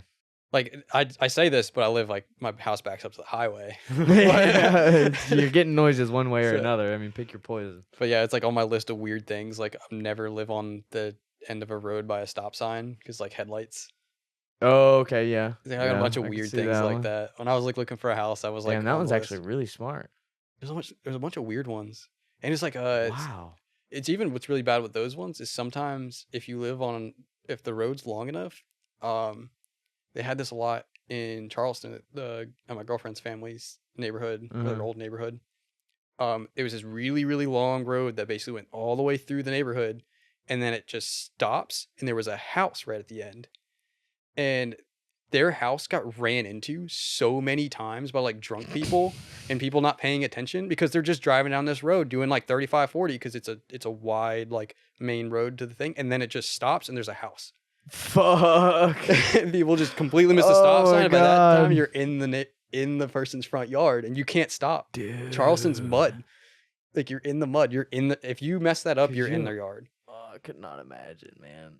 They had like railroad That's tie setup thing hilarious. up so that you would hit that before you hit the house. But at one point they put flashing lights up and the city got on them. It was like, you can't put flashing lights and stuff. And they're just like, Well, Guys, come keep- fix this shit. Put You know? something up yourself, you idiots. What do we pay you for? yeah, it's like, what are you going to do about people running into your house and they just miss a stop sign? Like, Yeah, I'm you can't tired of my change the- insurance going up. you can't change Don't the tell road. me what I can't do with my own property. So, Oh, God. but yeah, think about that when y'all want to go buy a house. Is think about where people are driving around it. You can't fix all of them. One of my neighborhood was like that growing up. Yeah, We had two cul-de-sacs like right across from each other, and there was one time somebody turned into the neighborhood and then hooked a hard right and just went straight through the cul-de-sac into somebody's front yard, like into the front of their house, and ran through their like master bathroom or something like that. And so sometimes you can't Dude, win that's with that scary stuff. shit, But yeah.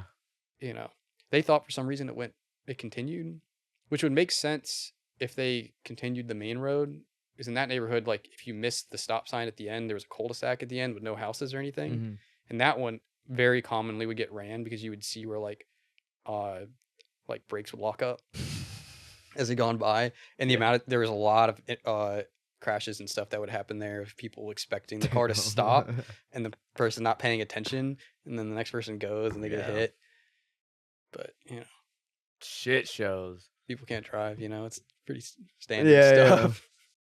Well, speaking of driving, what you seem to have kind of a more simple tow rig setup. Do you prefer that? Is there any, like a reason you haven't tried to go with full enclosed and all this stuff like a lot of people do? Yeah, so I guess that goes back to like kind of my mentality on all like the drifting stuff is if I keep it as simple as possible, it'll be sustainable as possible and I can continue doing it for longer. That's good. So, every step up with your like setup costs money and adds to the total cost of the event. Like you're just adding more consumables. Yeah, because like at the end of the day, the cost of the event is a small percentage of the cost of the weekend, right? My cat's got the zoomies. So, even if the event cost is like $300, if I'm going to Ohio for like No Star Bash or something, right? Mm-hmm. I'm spending like $200 alone in fuel and diesel just to get up there, right? Yeah. Every time that you step up like your tow rig or like your car or anything, you're gonna up the cost of it, and there's a trade-off of like fun to dollars, right? Mm-hmm. At some point you're gonna cross where your personal threshold is, right? And like the diesel truck thing, to me, I felt like I needed it because I was doing longer drives, and it definitely is a lot nicer, but I don't know if it's really necessary. So I've got like a crew cab long bed dually, like 3,500 truck towing a Miata on an open car trailer. So it's completely overkill, and diesel maintenance is no joke. Like it's expensive. Yeah. I almost bought a 2,500 myself, like damn near brand new one, which would have cost me a fucking arm and a leg. I'm so glad I never did it. Willie Culver actually talked about this on his podcast, because he actually did do that. He upped his whole tow rig setup to a 2,500 Silverado. That was like, I think, 2017, 2018 or something like that. Got a good deal on it, but then got an enclosed trailer and he started realizing how much of a headache and how much it costs to just be able to go and have fun at an event when he could have just done it with the same setup he always had, and it'd been just as fun, if not more. Yeah, so less to deal with. Yeah, because in my mind, like your tow rig setup is just as important as like your car setup. Of like, what are you bringing, and like how much room do you have, and like what does the setup like act like, and what can you do with it, right? And at the end of the day, enclosed trailers do give you the benefit of it's a lot safer.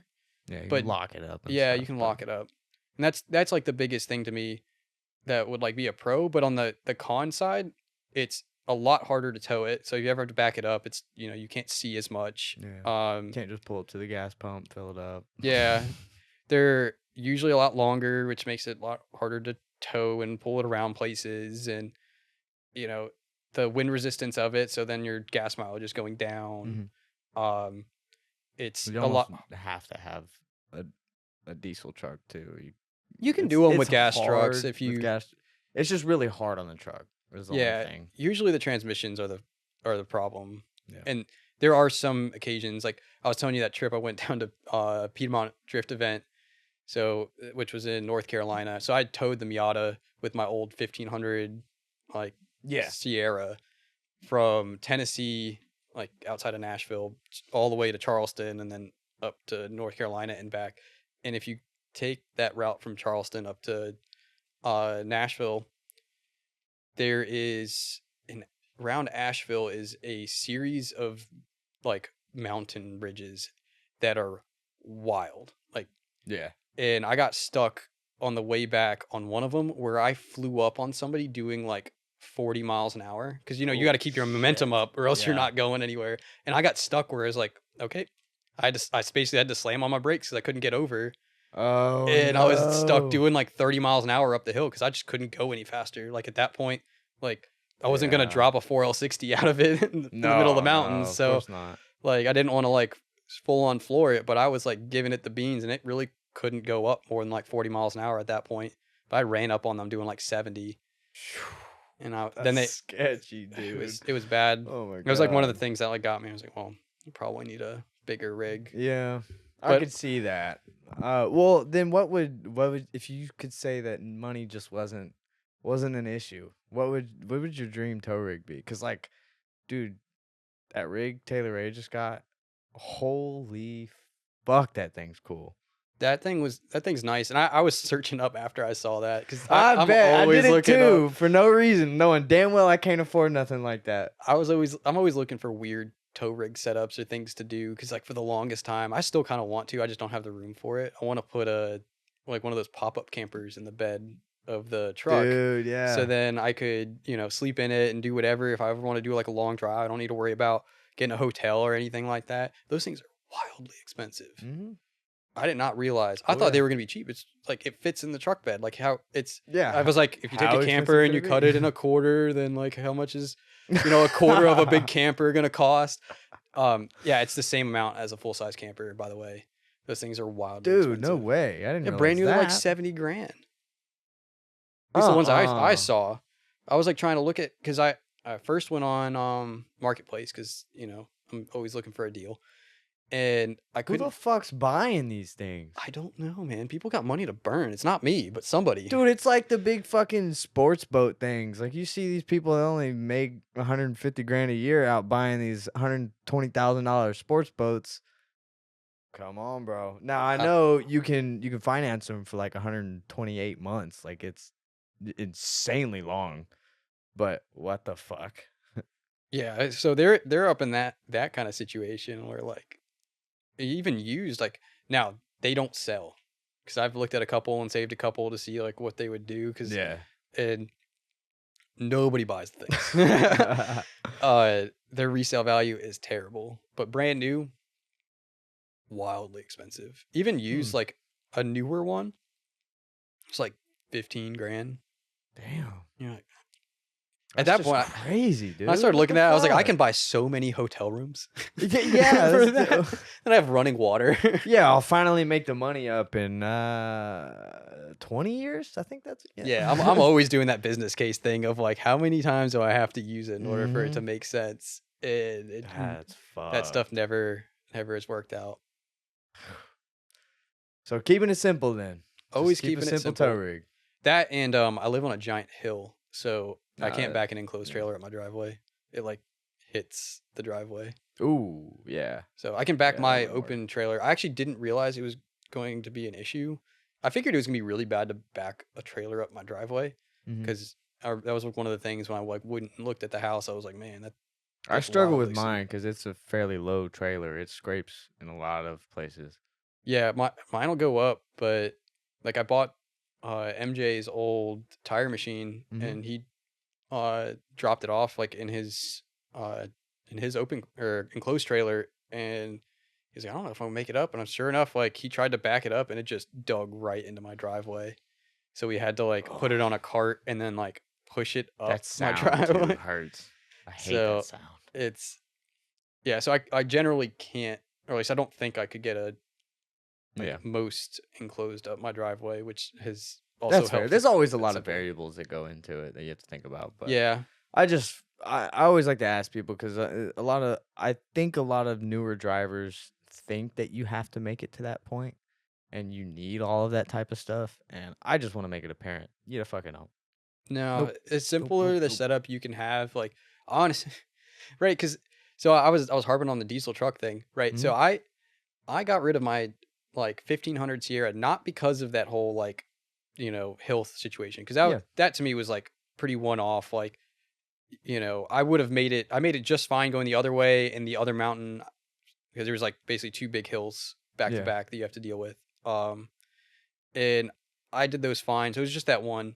And I'm not going to sell a whole car for one thing, but I was always afraid that the 4L60 was going to blow up in it because everybody makes jokes about 4L60s blowing up. So I was like, okay, It's the weak point of Chevy. yeah, I or was like, GM. I'll go over and get a 2500 diesel truck, and that way I don't have to worry about it, whatever. And that truck, like, I got it for a pretty decent deal at the time. It was like 16 grand or something like that. But then within a year, injectors went out. And that was like at the worst time. It was no Star Bash last year. I made it to Ohio from Tennessee. So 5.5 hour drive, made it to there, and then the injector stuck open as I was basically coming up to the track. That's crazy. So, I didn't have to tow it back. At least you made it there. Yeah. I ended up having it towed back, which was the most expensive tow bill of all time, because I just didn't know of any other options I had as far as like getting it anywhere else, like my whole setup and everything somewhere else. I was on the way to Mid-Pond one time with my old Silverado that had about almost 300,000 miles on it, and I almost had to get stuck with that type of build too. It was wild. Shorter distance, so it wouldn't have been as much, but I was sweating thinking about it. Yeah. So at the end of the day, like after all that stuff, like now I'm like 20-something grand into the truck because I didn't want to put a built transmission into a $5,000 truck. And I'm like, I look back at it now, like, man, I could have just put a big transcooler on a 1500 truck and then not had to pay for diesel. Diesel's expensive. Not had to bump every the time tune up a little bit maybe, and you'd have had that little extra bit of power you needed. Yeah, and it kind of none of it made sense at the end of the day because the running costs on diesels are expensive. Like the oil is expensive, and you need a lot of it. The filters are expensive. That's the stuff I didn't realize when I was looking into it. Everything is really, really expensive on them. And if you want to upgrade anything, because like Brennan, he put those big ass fucking cat filters on his dualies and shit, and like doing all the bad boy mods to fuck no, dude, that'll run it up even quicker. No, I see. I started to go down that route, and that's actually why I bought a dually, because I was like, oh man, a dropped dually on like 24-inch Alcoas, dude, beautiful. But I started to go down that route of like, okay, I put a 3-inch drop shackle in the rear, and all of a sudden now I'm like bottoming out the thing. I'm like, I don't need that in a tow rig. I just need it to start and need me to bring it to an event. Yeah, dude. Oh, it's so good though when it works, man. And especially because he had this big like 32-foot enclosed trailer, gooseneck, and it was all white with the 20. He had 22-inch Alcoas on it. Oh my God, C-notched. I think he had helper bags on it. I can't remember. But that's the route I wanted to go down with even my 1500 because it's just a rear wheel drive. I didn't want 4-wheel drive. Yeah. So I have 22s sitting in the shop, some GMC 22s I had on it, but I hit a fucking pothole and bent one of them. So I was like, fuck it, let's just throw the stocks back on. But dude, yeah, slam trucks is the way. I don't care what anyone says. They're not the greatest towing. No, just throw some helper bags on it and deal with it. Yeah, every state has awful roads. Florida is the only state that I found that has decent roads, but every other state. Yeah, I agree with that. Like if you go to Mid-Pond and you're coming from the north, that section of 65, I think it is, going right into Birmingham, I think, is like a whoop section. It's awful. Last time I went on it, I was like texting somebody jokes about. It reminds me of the road that Lightning McQueen paved in Cars. Yeah, that first one, all the way through. Kentucky, going south for a while, had some crazy jumps. Like I lost all the straps on my trailer for the car once from them. Oh, I made it all the way back into Clarksville, and I went to go turn onto the highway, and I looked back, and all I could see at that point was I was missing a strap, and I'd pulled over. I had one strap left holding the car. No way. All of them were gone because they had loosened up from all those like whoops, and I just like never thought to stop and check because it was one of the.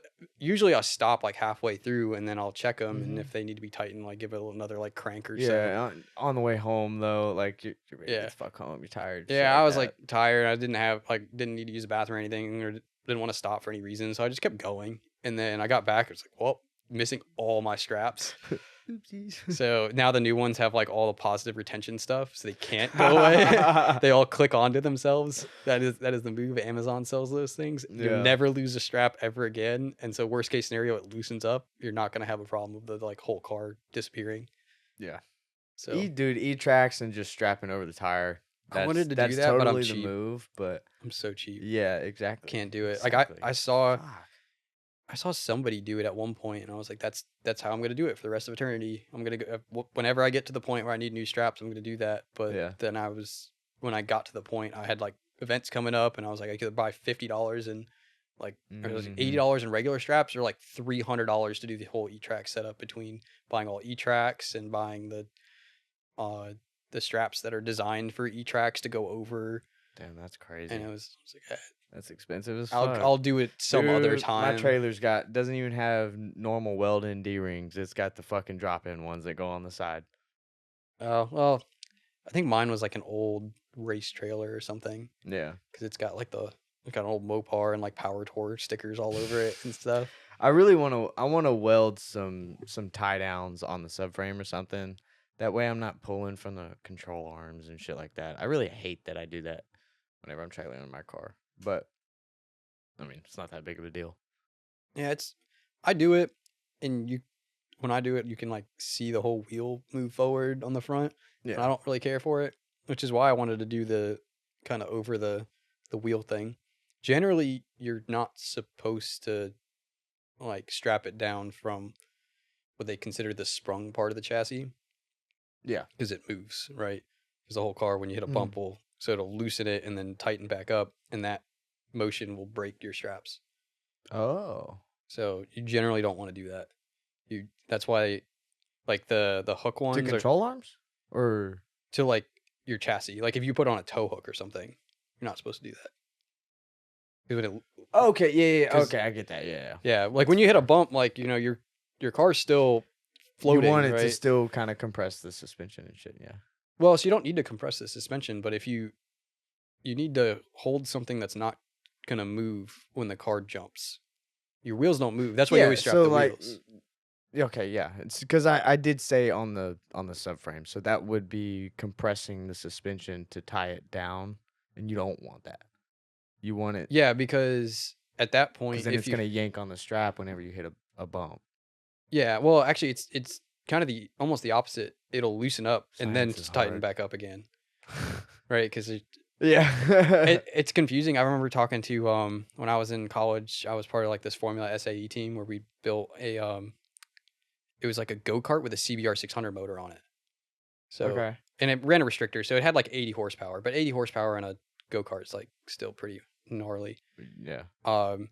And I would talk to like we'd build this thing basically from scratch every year, like start with literally nothing and come up.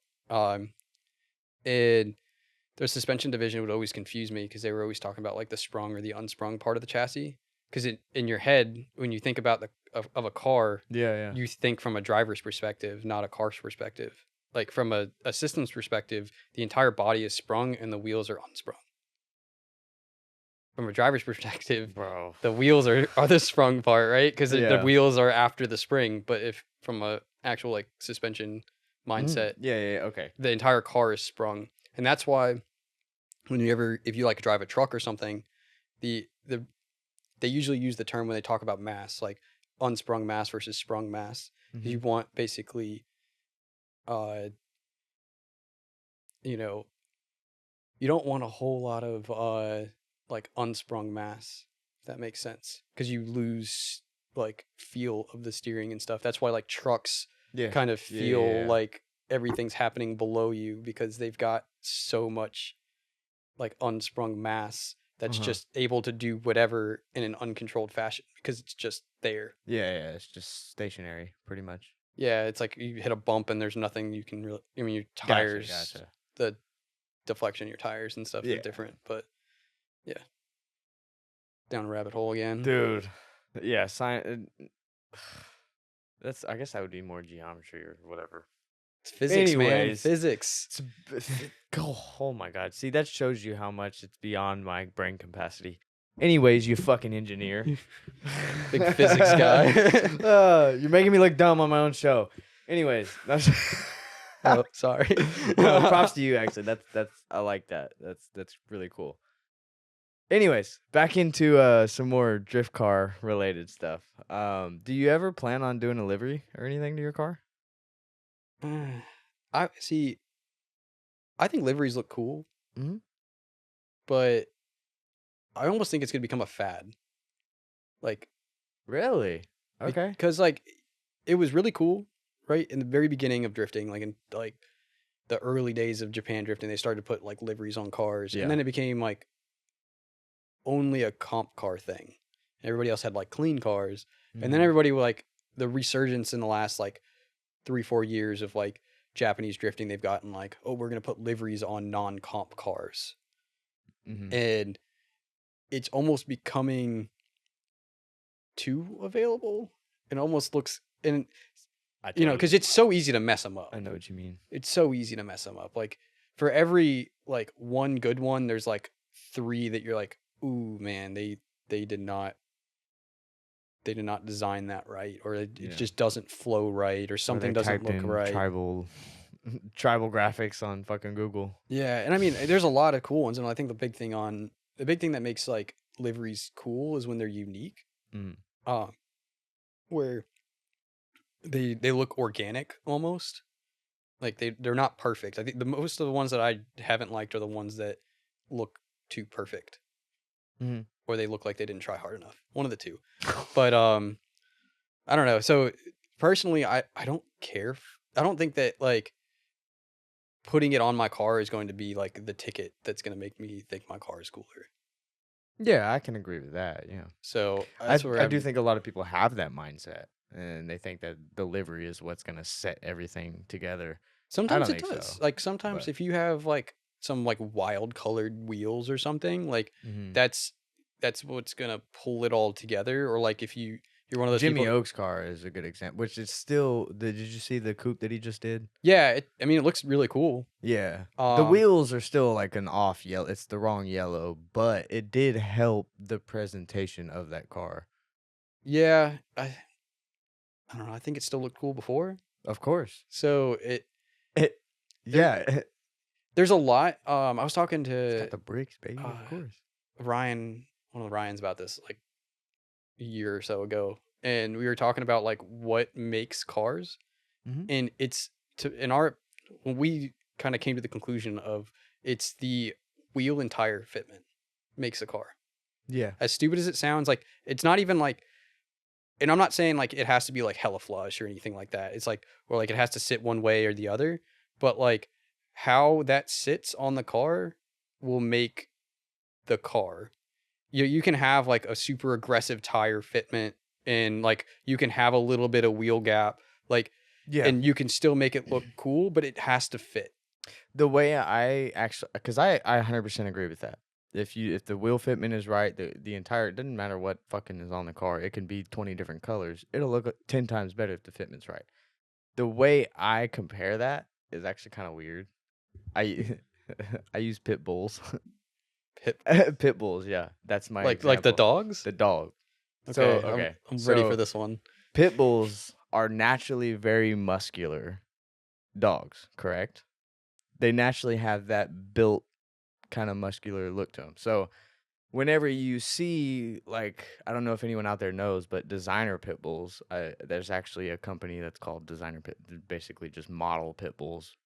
Anyways, when you take a picture of a pit bull standing there, like just standing up straight, they have kind of a broad stance to them because of their muscular demeanor, and they look mean as fuck whenever they are standing like that, and you can see all of their muscles poking. It's crazy, but that wider stance to I don't know what it is. That's why I said it's fucking weird, but that's what I see. I think I can see where you're talking about. Because, dude, like, you should put a picture up of a fucking chihuahua standing in the exact same way a pit bull does. The pit bull looks fucking cool as shit because he's got that wider stance to him. Yeah, I guess, like, in a very, if, like, you look at it from aggressive standpoint, like, aggressive stance standpoint. Yeah, exactly. Because that's what I see fitment as, aggressiveness. It makes the car look more aggressive. Yeah. I mean, sometimes you're not, it depends on the car, I feel like, of like whether you want to go super aggressive or not. Yeah. And like how aggressive you go. I love that you're challenging me, dude. This is fucking awesome. You're like, I sort of, I will always this is what I think. I love that, dude. Everyone's normally just like, Yeah, but to add to that, I also want to. You're like, nah. Oh, I'll challenge anybody on some. I will dig the biggest hole. No, because I've seen some recently that have like really challenged my viewpoint of how wheels should sit in a car. Mm-hmm. Because like for the longest time I couldn't figure out how anybody had decent fitment in the front of drift cars, because my car would it when I would get to lock, it had so much scrub. Mm-hmm. Like the scrub radius was so high. You know what a scrub? Okay. You know Yeah, what I mean? yeah. Like scrub radius was so high that Yeah. it would come back and smack one side of the fender or the other. Oh. And Okay. I was thinking the entire time, I was like, how does anybody have, because at this point, like I was raised up quite a bit, so obviously like the radius of the fender to wheel was like super high up. So I was basically I wasn't like, my car's not like skyjacked, but it's not like the lowest thing in the world anymore. Of course, yeah. And I was like, how does anybody make it work? And you realize like high offset wheels will bring it in and give you that lower scrub radius. If you can figure out how to get that in there and like suck the whole wheel back into the fender well, all of a sudden you can have some really good fitment cars with some decent angle and have them driftable without just having it be way out aggressive. And once you get that mindset, then all of a sudden it needs to be like 80 inches wide in the front to look aggressive. Like that whole mindset goes thrown out the window. That's fair. But I still do understand think, what you mean there. Yeah, wider front though than rear for some reason in drifting always does look good. Or at least it's got to be That's even. the natural drift stance. Yeah. Miatas are naturally like thinner, I think, in the rear or in the front than the rear. So a lot of times if people don't run square setups or like even out of kind of opposite square setups. Kind of like a hot rod setup. Yeah, it looks bigger wheels in the back almost. Yeah, it looks kind of funny. I think it's Matt something has a drag Miata that kind of like gives you the complete cartoon effect of like he's got the drag skinnies in the front and then the massive like stickies in the rear. And I mean it's a like turbo LS Miata drag car, like, not my cup of tea, but I can appreciate it for what it is. Yeah. And so it does that cartoon effect of what you're talking about, the exact opposite of like what the car looks like. It's almost like the cartoon dragsters like a bubble vector design. Yeah, it looks rather strange. But at the same time, like awesome. I don't know, too far out to me is just I've been thinking about it. That's like one of the things that I don't care for with Corvettes, like drift Corvettes. I think that the idea of a drift Corvette's great, except for the front fitment on pretty much every kit is no like way around it. 3 inches of poke, and then you got to put overs on it, and I think SLR does a bolt-on knuckle kit that you can get away with like a stock lower and a stock upper, so you don't have to. That's cool. Do all the crazy stuff. Huh. But most of the kits like do like the super extended arms and stuff. Yeah, well, I mean, you ideally for drifting, you want the extended lower because that extends the track width, gives you a little bit more stability up front. I understand that, but style's important too. Yeah, goes back to if you spend your time making your car cool, you won't spend your time making your car undrivable. Yeah, I'm gonna do everything possible to make the FDF kit fit as well as possible under stock fenders. I will roll the living piss out of them if I have to, but I'm gonna try and make it work. That's like my old fenders where I was telling you. Actually, those are 255 tires, by the way, on that. That's why it has a fuck ton of poke.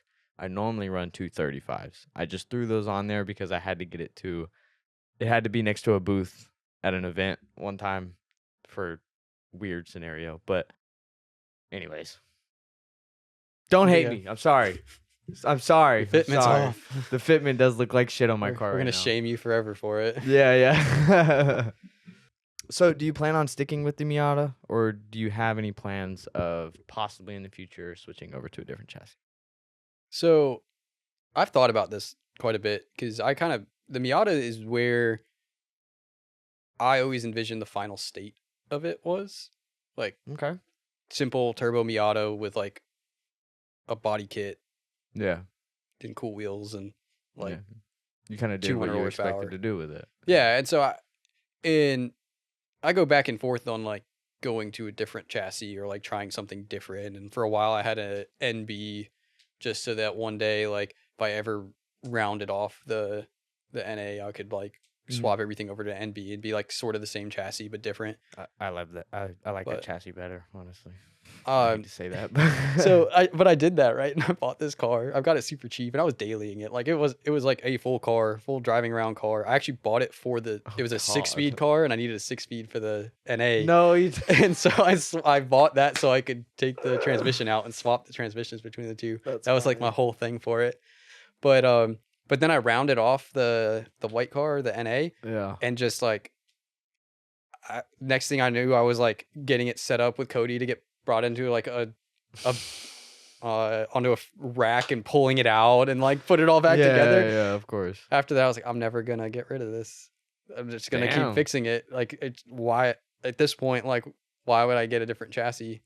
Even if you kept it and ended up wanting to build something else, you wouldn't do that probably. Part of me doesn't want to do that because like I said, I know you don't really like building cars. I don't like I like driving. I don't like building cars. Yeah. Like I think cool built cars are awesome. Like, you know, do your swaps and stuff. It's awesome.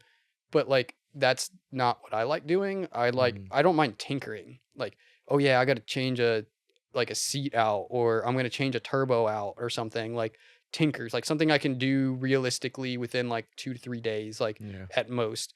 Like I love doing that stuff, but give me a month-long project, I don't want to do it. Fair enough. So, then let me ask you this. Since you are an engineer, and when you do have to work on a fucking car, do you get as pissed as us normal folk do whenever you run into a certain way something is built on a car and you're like, fuck these goddamn engineers? I've actually, so funny enough, I think I am on the opposite side of that because I look at everything from the mindset of like somebody had to design it. Oh, fuck off. No. It's never. Fuck those engineers. It never turns out right. Daily basis, I run into situations where like I make a decision and I'm like, somebody's going to hate me for this because I can't, I'm like stuck between a rock and a hard place of, I have to be able to make it manufacturable. Okay, so you think... Oh, that's so funny, So dude. it's funny because you hear about all the service people about like, oh yeah, you got to make things so nice because everybody's got to service it. No. You know what's more elitist? The guys in manufacturing. Manufacturing will look down and say, yeah, the service people only have to touch it if something breaks. We have to touch it every single day. You got to make it nice for us to manufacture. Right? And we're just sitting here like, we're trying to make it so that it actually works reliably. Yeah, exactly. That's what we're trying to focus God damn on. it. We're trying to make it so nobody has to touch it, but like manufacturing obviously always has to touch it because they have to build it, right? Yeah. But I mean, I want to say I understand that, but still, dude, fuck that. because so many things, like, I mean, you said you worked at a dealership or something at one point? Yeah. So you ever notice that like if you take everything out in a very specific order, it comes apart really easily? Yes, but not always. There's always something that happens. Whether it's some cheaply designed fucking bolt or whether it's some cheaply designed plastic cover that melts itself to whatever. Like, there's always some bullshit fucking thing that happens.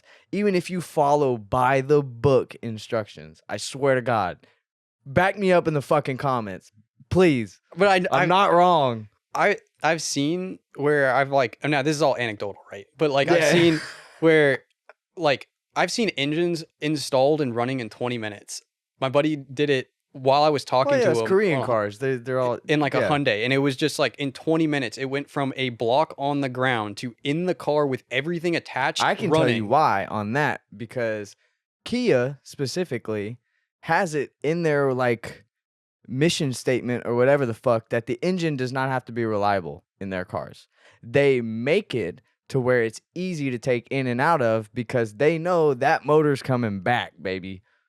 I mean, a lot of cars are like that, but Nowadays, yes. But Kia and Hyundai, dude, if you don't know anything about cars and you're looking to buy a car, don't buy a Kia, don't buy a Hyundai. Got it? Thank you. I've heard mixed reactions. I've know somebody that has said specifically that like I think Kias are like really good cars or something like that. Fuck off. But That dude's like, keep in an mind, idiot. if you're working in the service department, you're only seeing the ones that break. Well, yeah, of course. But you don't even have to be in the service department. I see them motherfuckers break all the fucking time. Yeah. I was driving them everywhere. I worked at an auction that, God, every fucking one I stepped into, they were just trash. None of them worked properly. They all had some They are the weird ass lowest fucking cost. dude. They're dumb cheap, and there's a reason. They're the You lowest get cost the- with the cars being so expensive as they are Oh, right now. So dude. everybody's got to pinch a penny somewhere. And there's like, man, if I could buy like, they're like, oh, I could buy a used one for like this crazy amount of money because right now Yeah, used cars yeah. are so expensive. They're like, I could go buy a new Kia for that. So they go buy a new Kia. And then there's like a million Kias running everywhere. Spend a little bit extra money. I mean, dude, really, why I have you're old gonna get cars. fucked buying any new car anyways because they're built specifically The market's going to crash soon, hopefully. for them to make more money after you buy it still. So just Need the car market to crash yeah. so I can buy a new car soon. I'm too cheap to buy like some of these cars at the prices they are now. yeah. Dude, pay mine off and I need to buy a fucking grocery getter, something good on gas mileage. Buy a 240. That's what I did. I bought a 240 as a daily. No. Of course, I tried to drive it here and it They didn't are start. fucking junk. They are, but they're like they have a They're soft so spot in my cool, heart. I though. love 240s. Yes. And dude, so many people, every time I make a reel about that topic, you guys get so mad. You're like, no, they're not. They're nostalgic, blah, blah, blah, blah. You got to think about the market. That's not my point. My point is they're fucking tin cans. They're not that great of a car. Take everything else out of it. Okay, They're nostalgic. I love them. they're still definitely junk nostalgic. cars, and you're okay to admit that. When I started like getting into drifting, like before I could afford a car or anything, Yeah. I would look down the row of cars and it would be all S13s. And you would see where the rich guy was because he had an S14. Yeah. But that was it. Everybody had that's S13s. funny. That was the only thing other than like my one buddy drove a Z31 300Z and we always told him that they were junkyard cars, but that's beside the point. But now it's like, I don't know. Overall, they've got like the best market in drifting. It's just too 100%. expensive. Yeah. And people have been wanting too much money, but if you look on Marketplace nowadays, they aren't selling. No, of course not. Because They're just everybody sitting. put their POS up for 10 grand. They're like, oh yeah, 240s are selling for 10 grand, Yeah. and nobody's buying them. The ones that are selling are like, You're getting a bunch of window shoppers. yeah. So, because man, I remember, so I bought a S13 hatch that from a buddy, like non-running, like no title, and did some, Tennessee sketchy stuff and got a title for it and stuff. Cheers to that. And I was like, I'm gonna sell it for like, it was barely running, had like no interior left to it, and it was not in good condition. It had like a window broken out in it and stuff. One of the quarter windows that are really expensive and hard to find. yeah. And was rusty and stuff. And I was like, oh, it's too much because I wanted a street car. I wanted a stock car, like something with full interior, and piecing together torn apart cars is the most expensive thing you could do. Yeah. I started pricing out like how much it would cost for me to make a stock 240 out of it, and I would have had to spend like another 11 grand or something like that Oh yeah. to get it back to a stock Watching car. Brendan part out all his 240s and stuff, I was like, dude, you are screwing these people. So I went and I was going to sell it, Not and I'm like, I really, could but, sell it like- for, people were wanting at that point like a lot of money for 240s, and I was like, I'm just going to offload it for like what I think is too much because it's what I probably have in it, Mhm. but I just want to get what I have in it. So I put it up for like $1,500. Yeah. And God, I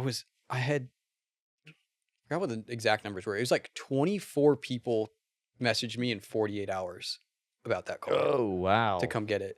2 people asked about driving it home, and I had to politely tell them it had not seen the road in at least 6 years. And I could barely, like, in the ad, I was very upfront of it didn't run, but I wasn't sure if it Nobody just didn't really have does. gas in it or not. Because I would start it up every once in a while just to kind of, when like cars sit for a while, something goes on where they Yeah. just don't want to start. And then once you get them started and like you get some fluids rolling through it again, it'll Well, yeah, start like up the fine after. injectors gum up and all sorts of stuff. Little Yeah. things happen. So I kept starting it or whatever, but I never had like put any gas in it or anything.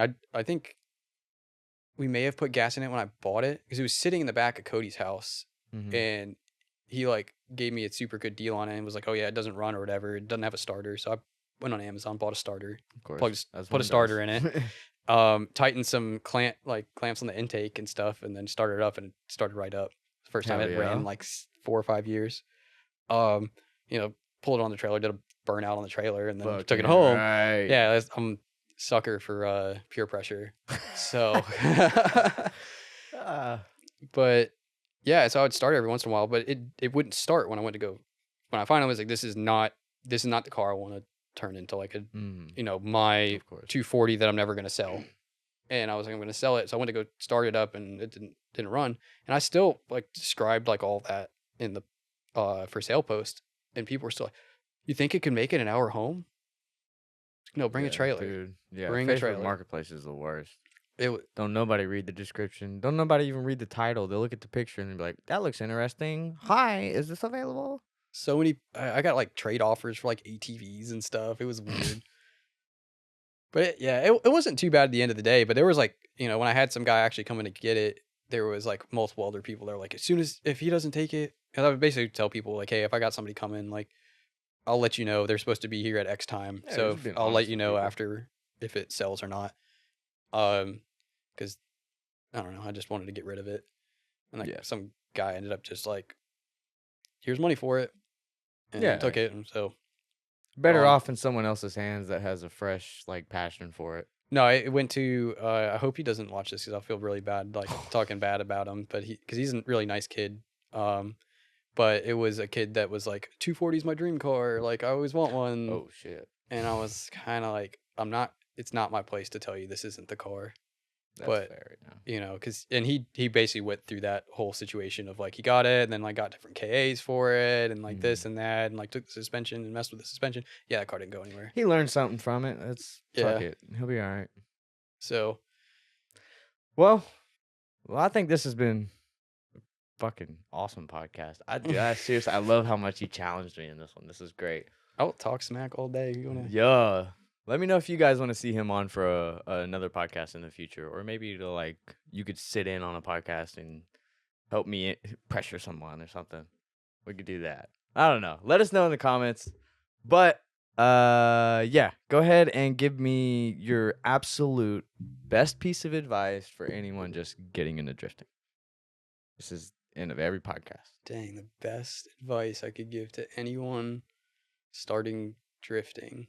Like fresh drifting or like just fresh. Haven't even gone to their first track day. Oh, keep it simple. I knew you were gonna say that. Everyone says that. The KISS method. Keep it simple, stupid. Make sure your car. If you can't drive the car to work for a week without popping the hood, then don't go to the event. Go work on your car and make sure that it can make it. Because a lot of the stuff is. A lot of the stuff that like you see people having a bad time at a track day is just stuff that like just drive it to work and then you'll see that then you wouldn't have spent $100, $200 to go find that out and to miss all the time that you could be on the track. Yeah. It's like to find out that you could have replaced a $15 part that you now have to wait a week for. Yeah, so like the amount of people that like because I always tell people to like keep your car street registered. Like I understand like some people don't live in areas that you can like street register like heavily modified vehicles, or like modified vehicles at all. But as long as you can keep it registered and drive it around before the event. I take my car to work or drive it around town before every event. That's smart. Because, you even if like you do drive it at a lot of events and you're keeping up with everything, you can't hear anything with a helmet on when you're driving around. So like things could be squeaking, things can be making noises and stuff, and like you wouldn't know because you got a helmet on. Or like worst case scenario, you don't see it or anything till you get to the event. If you drive it there, like I've caught so many weird things, like my timing belt idler things like to squeak. Oh wow! Would never have heard that. Driving at events, I only found it out when I would drive the car to work, and it was like man, what is that squeaking sound? It goes away when it gets What the warm. hell? So it happened once and it's starting to happen again. So I gotta, Yeah, pull that figure all off that out. again. But like that's the type of stuff that like you don't find out and it'll waste a whole lot of time.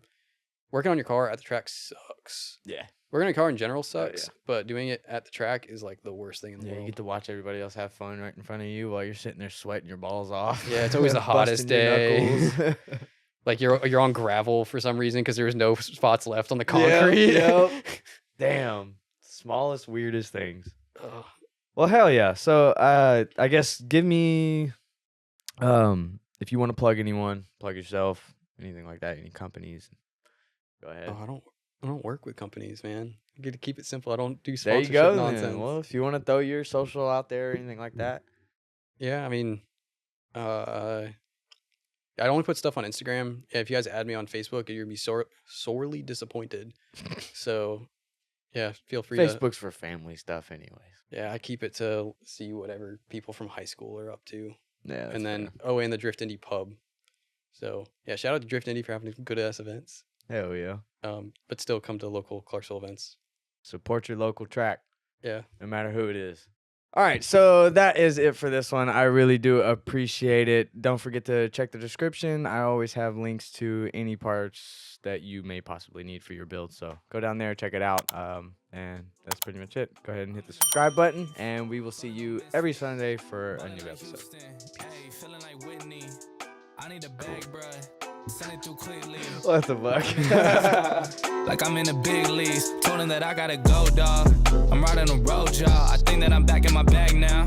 So I need that go, y'all. Got hits when he throwing the fastball. Just too quick for it. Peeling off like the whip orange. Seen they effort, this piss poor. I got too much I gotta tend to. Car payments and the rent due. Told y'all that I'm 6 foot, but with the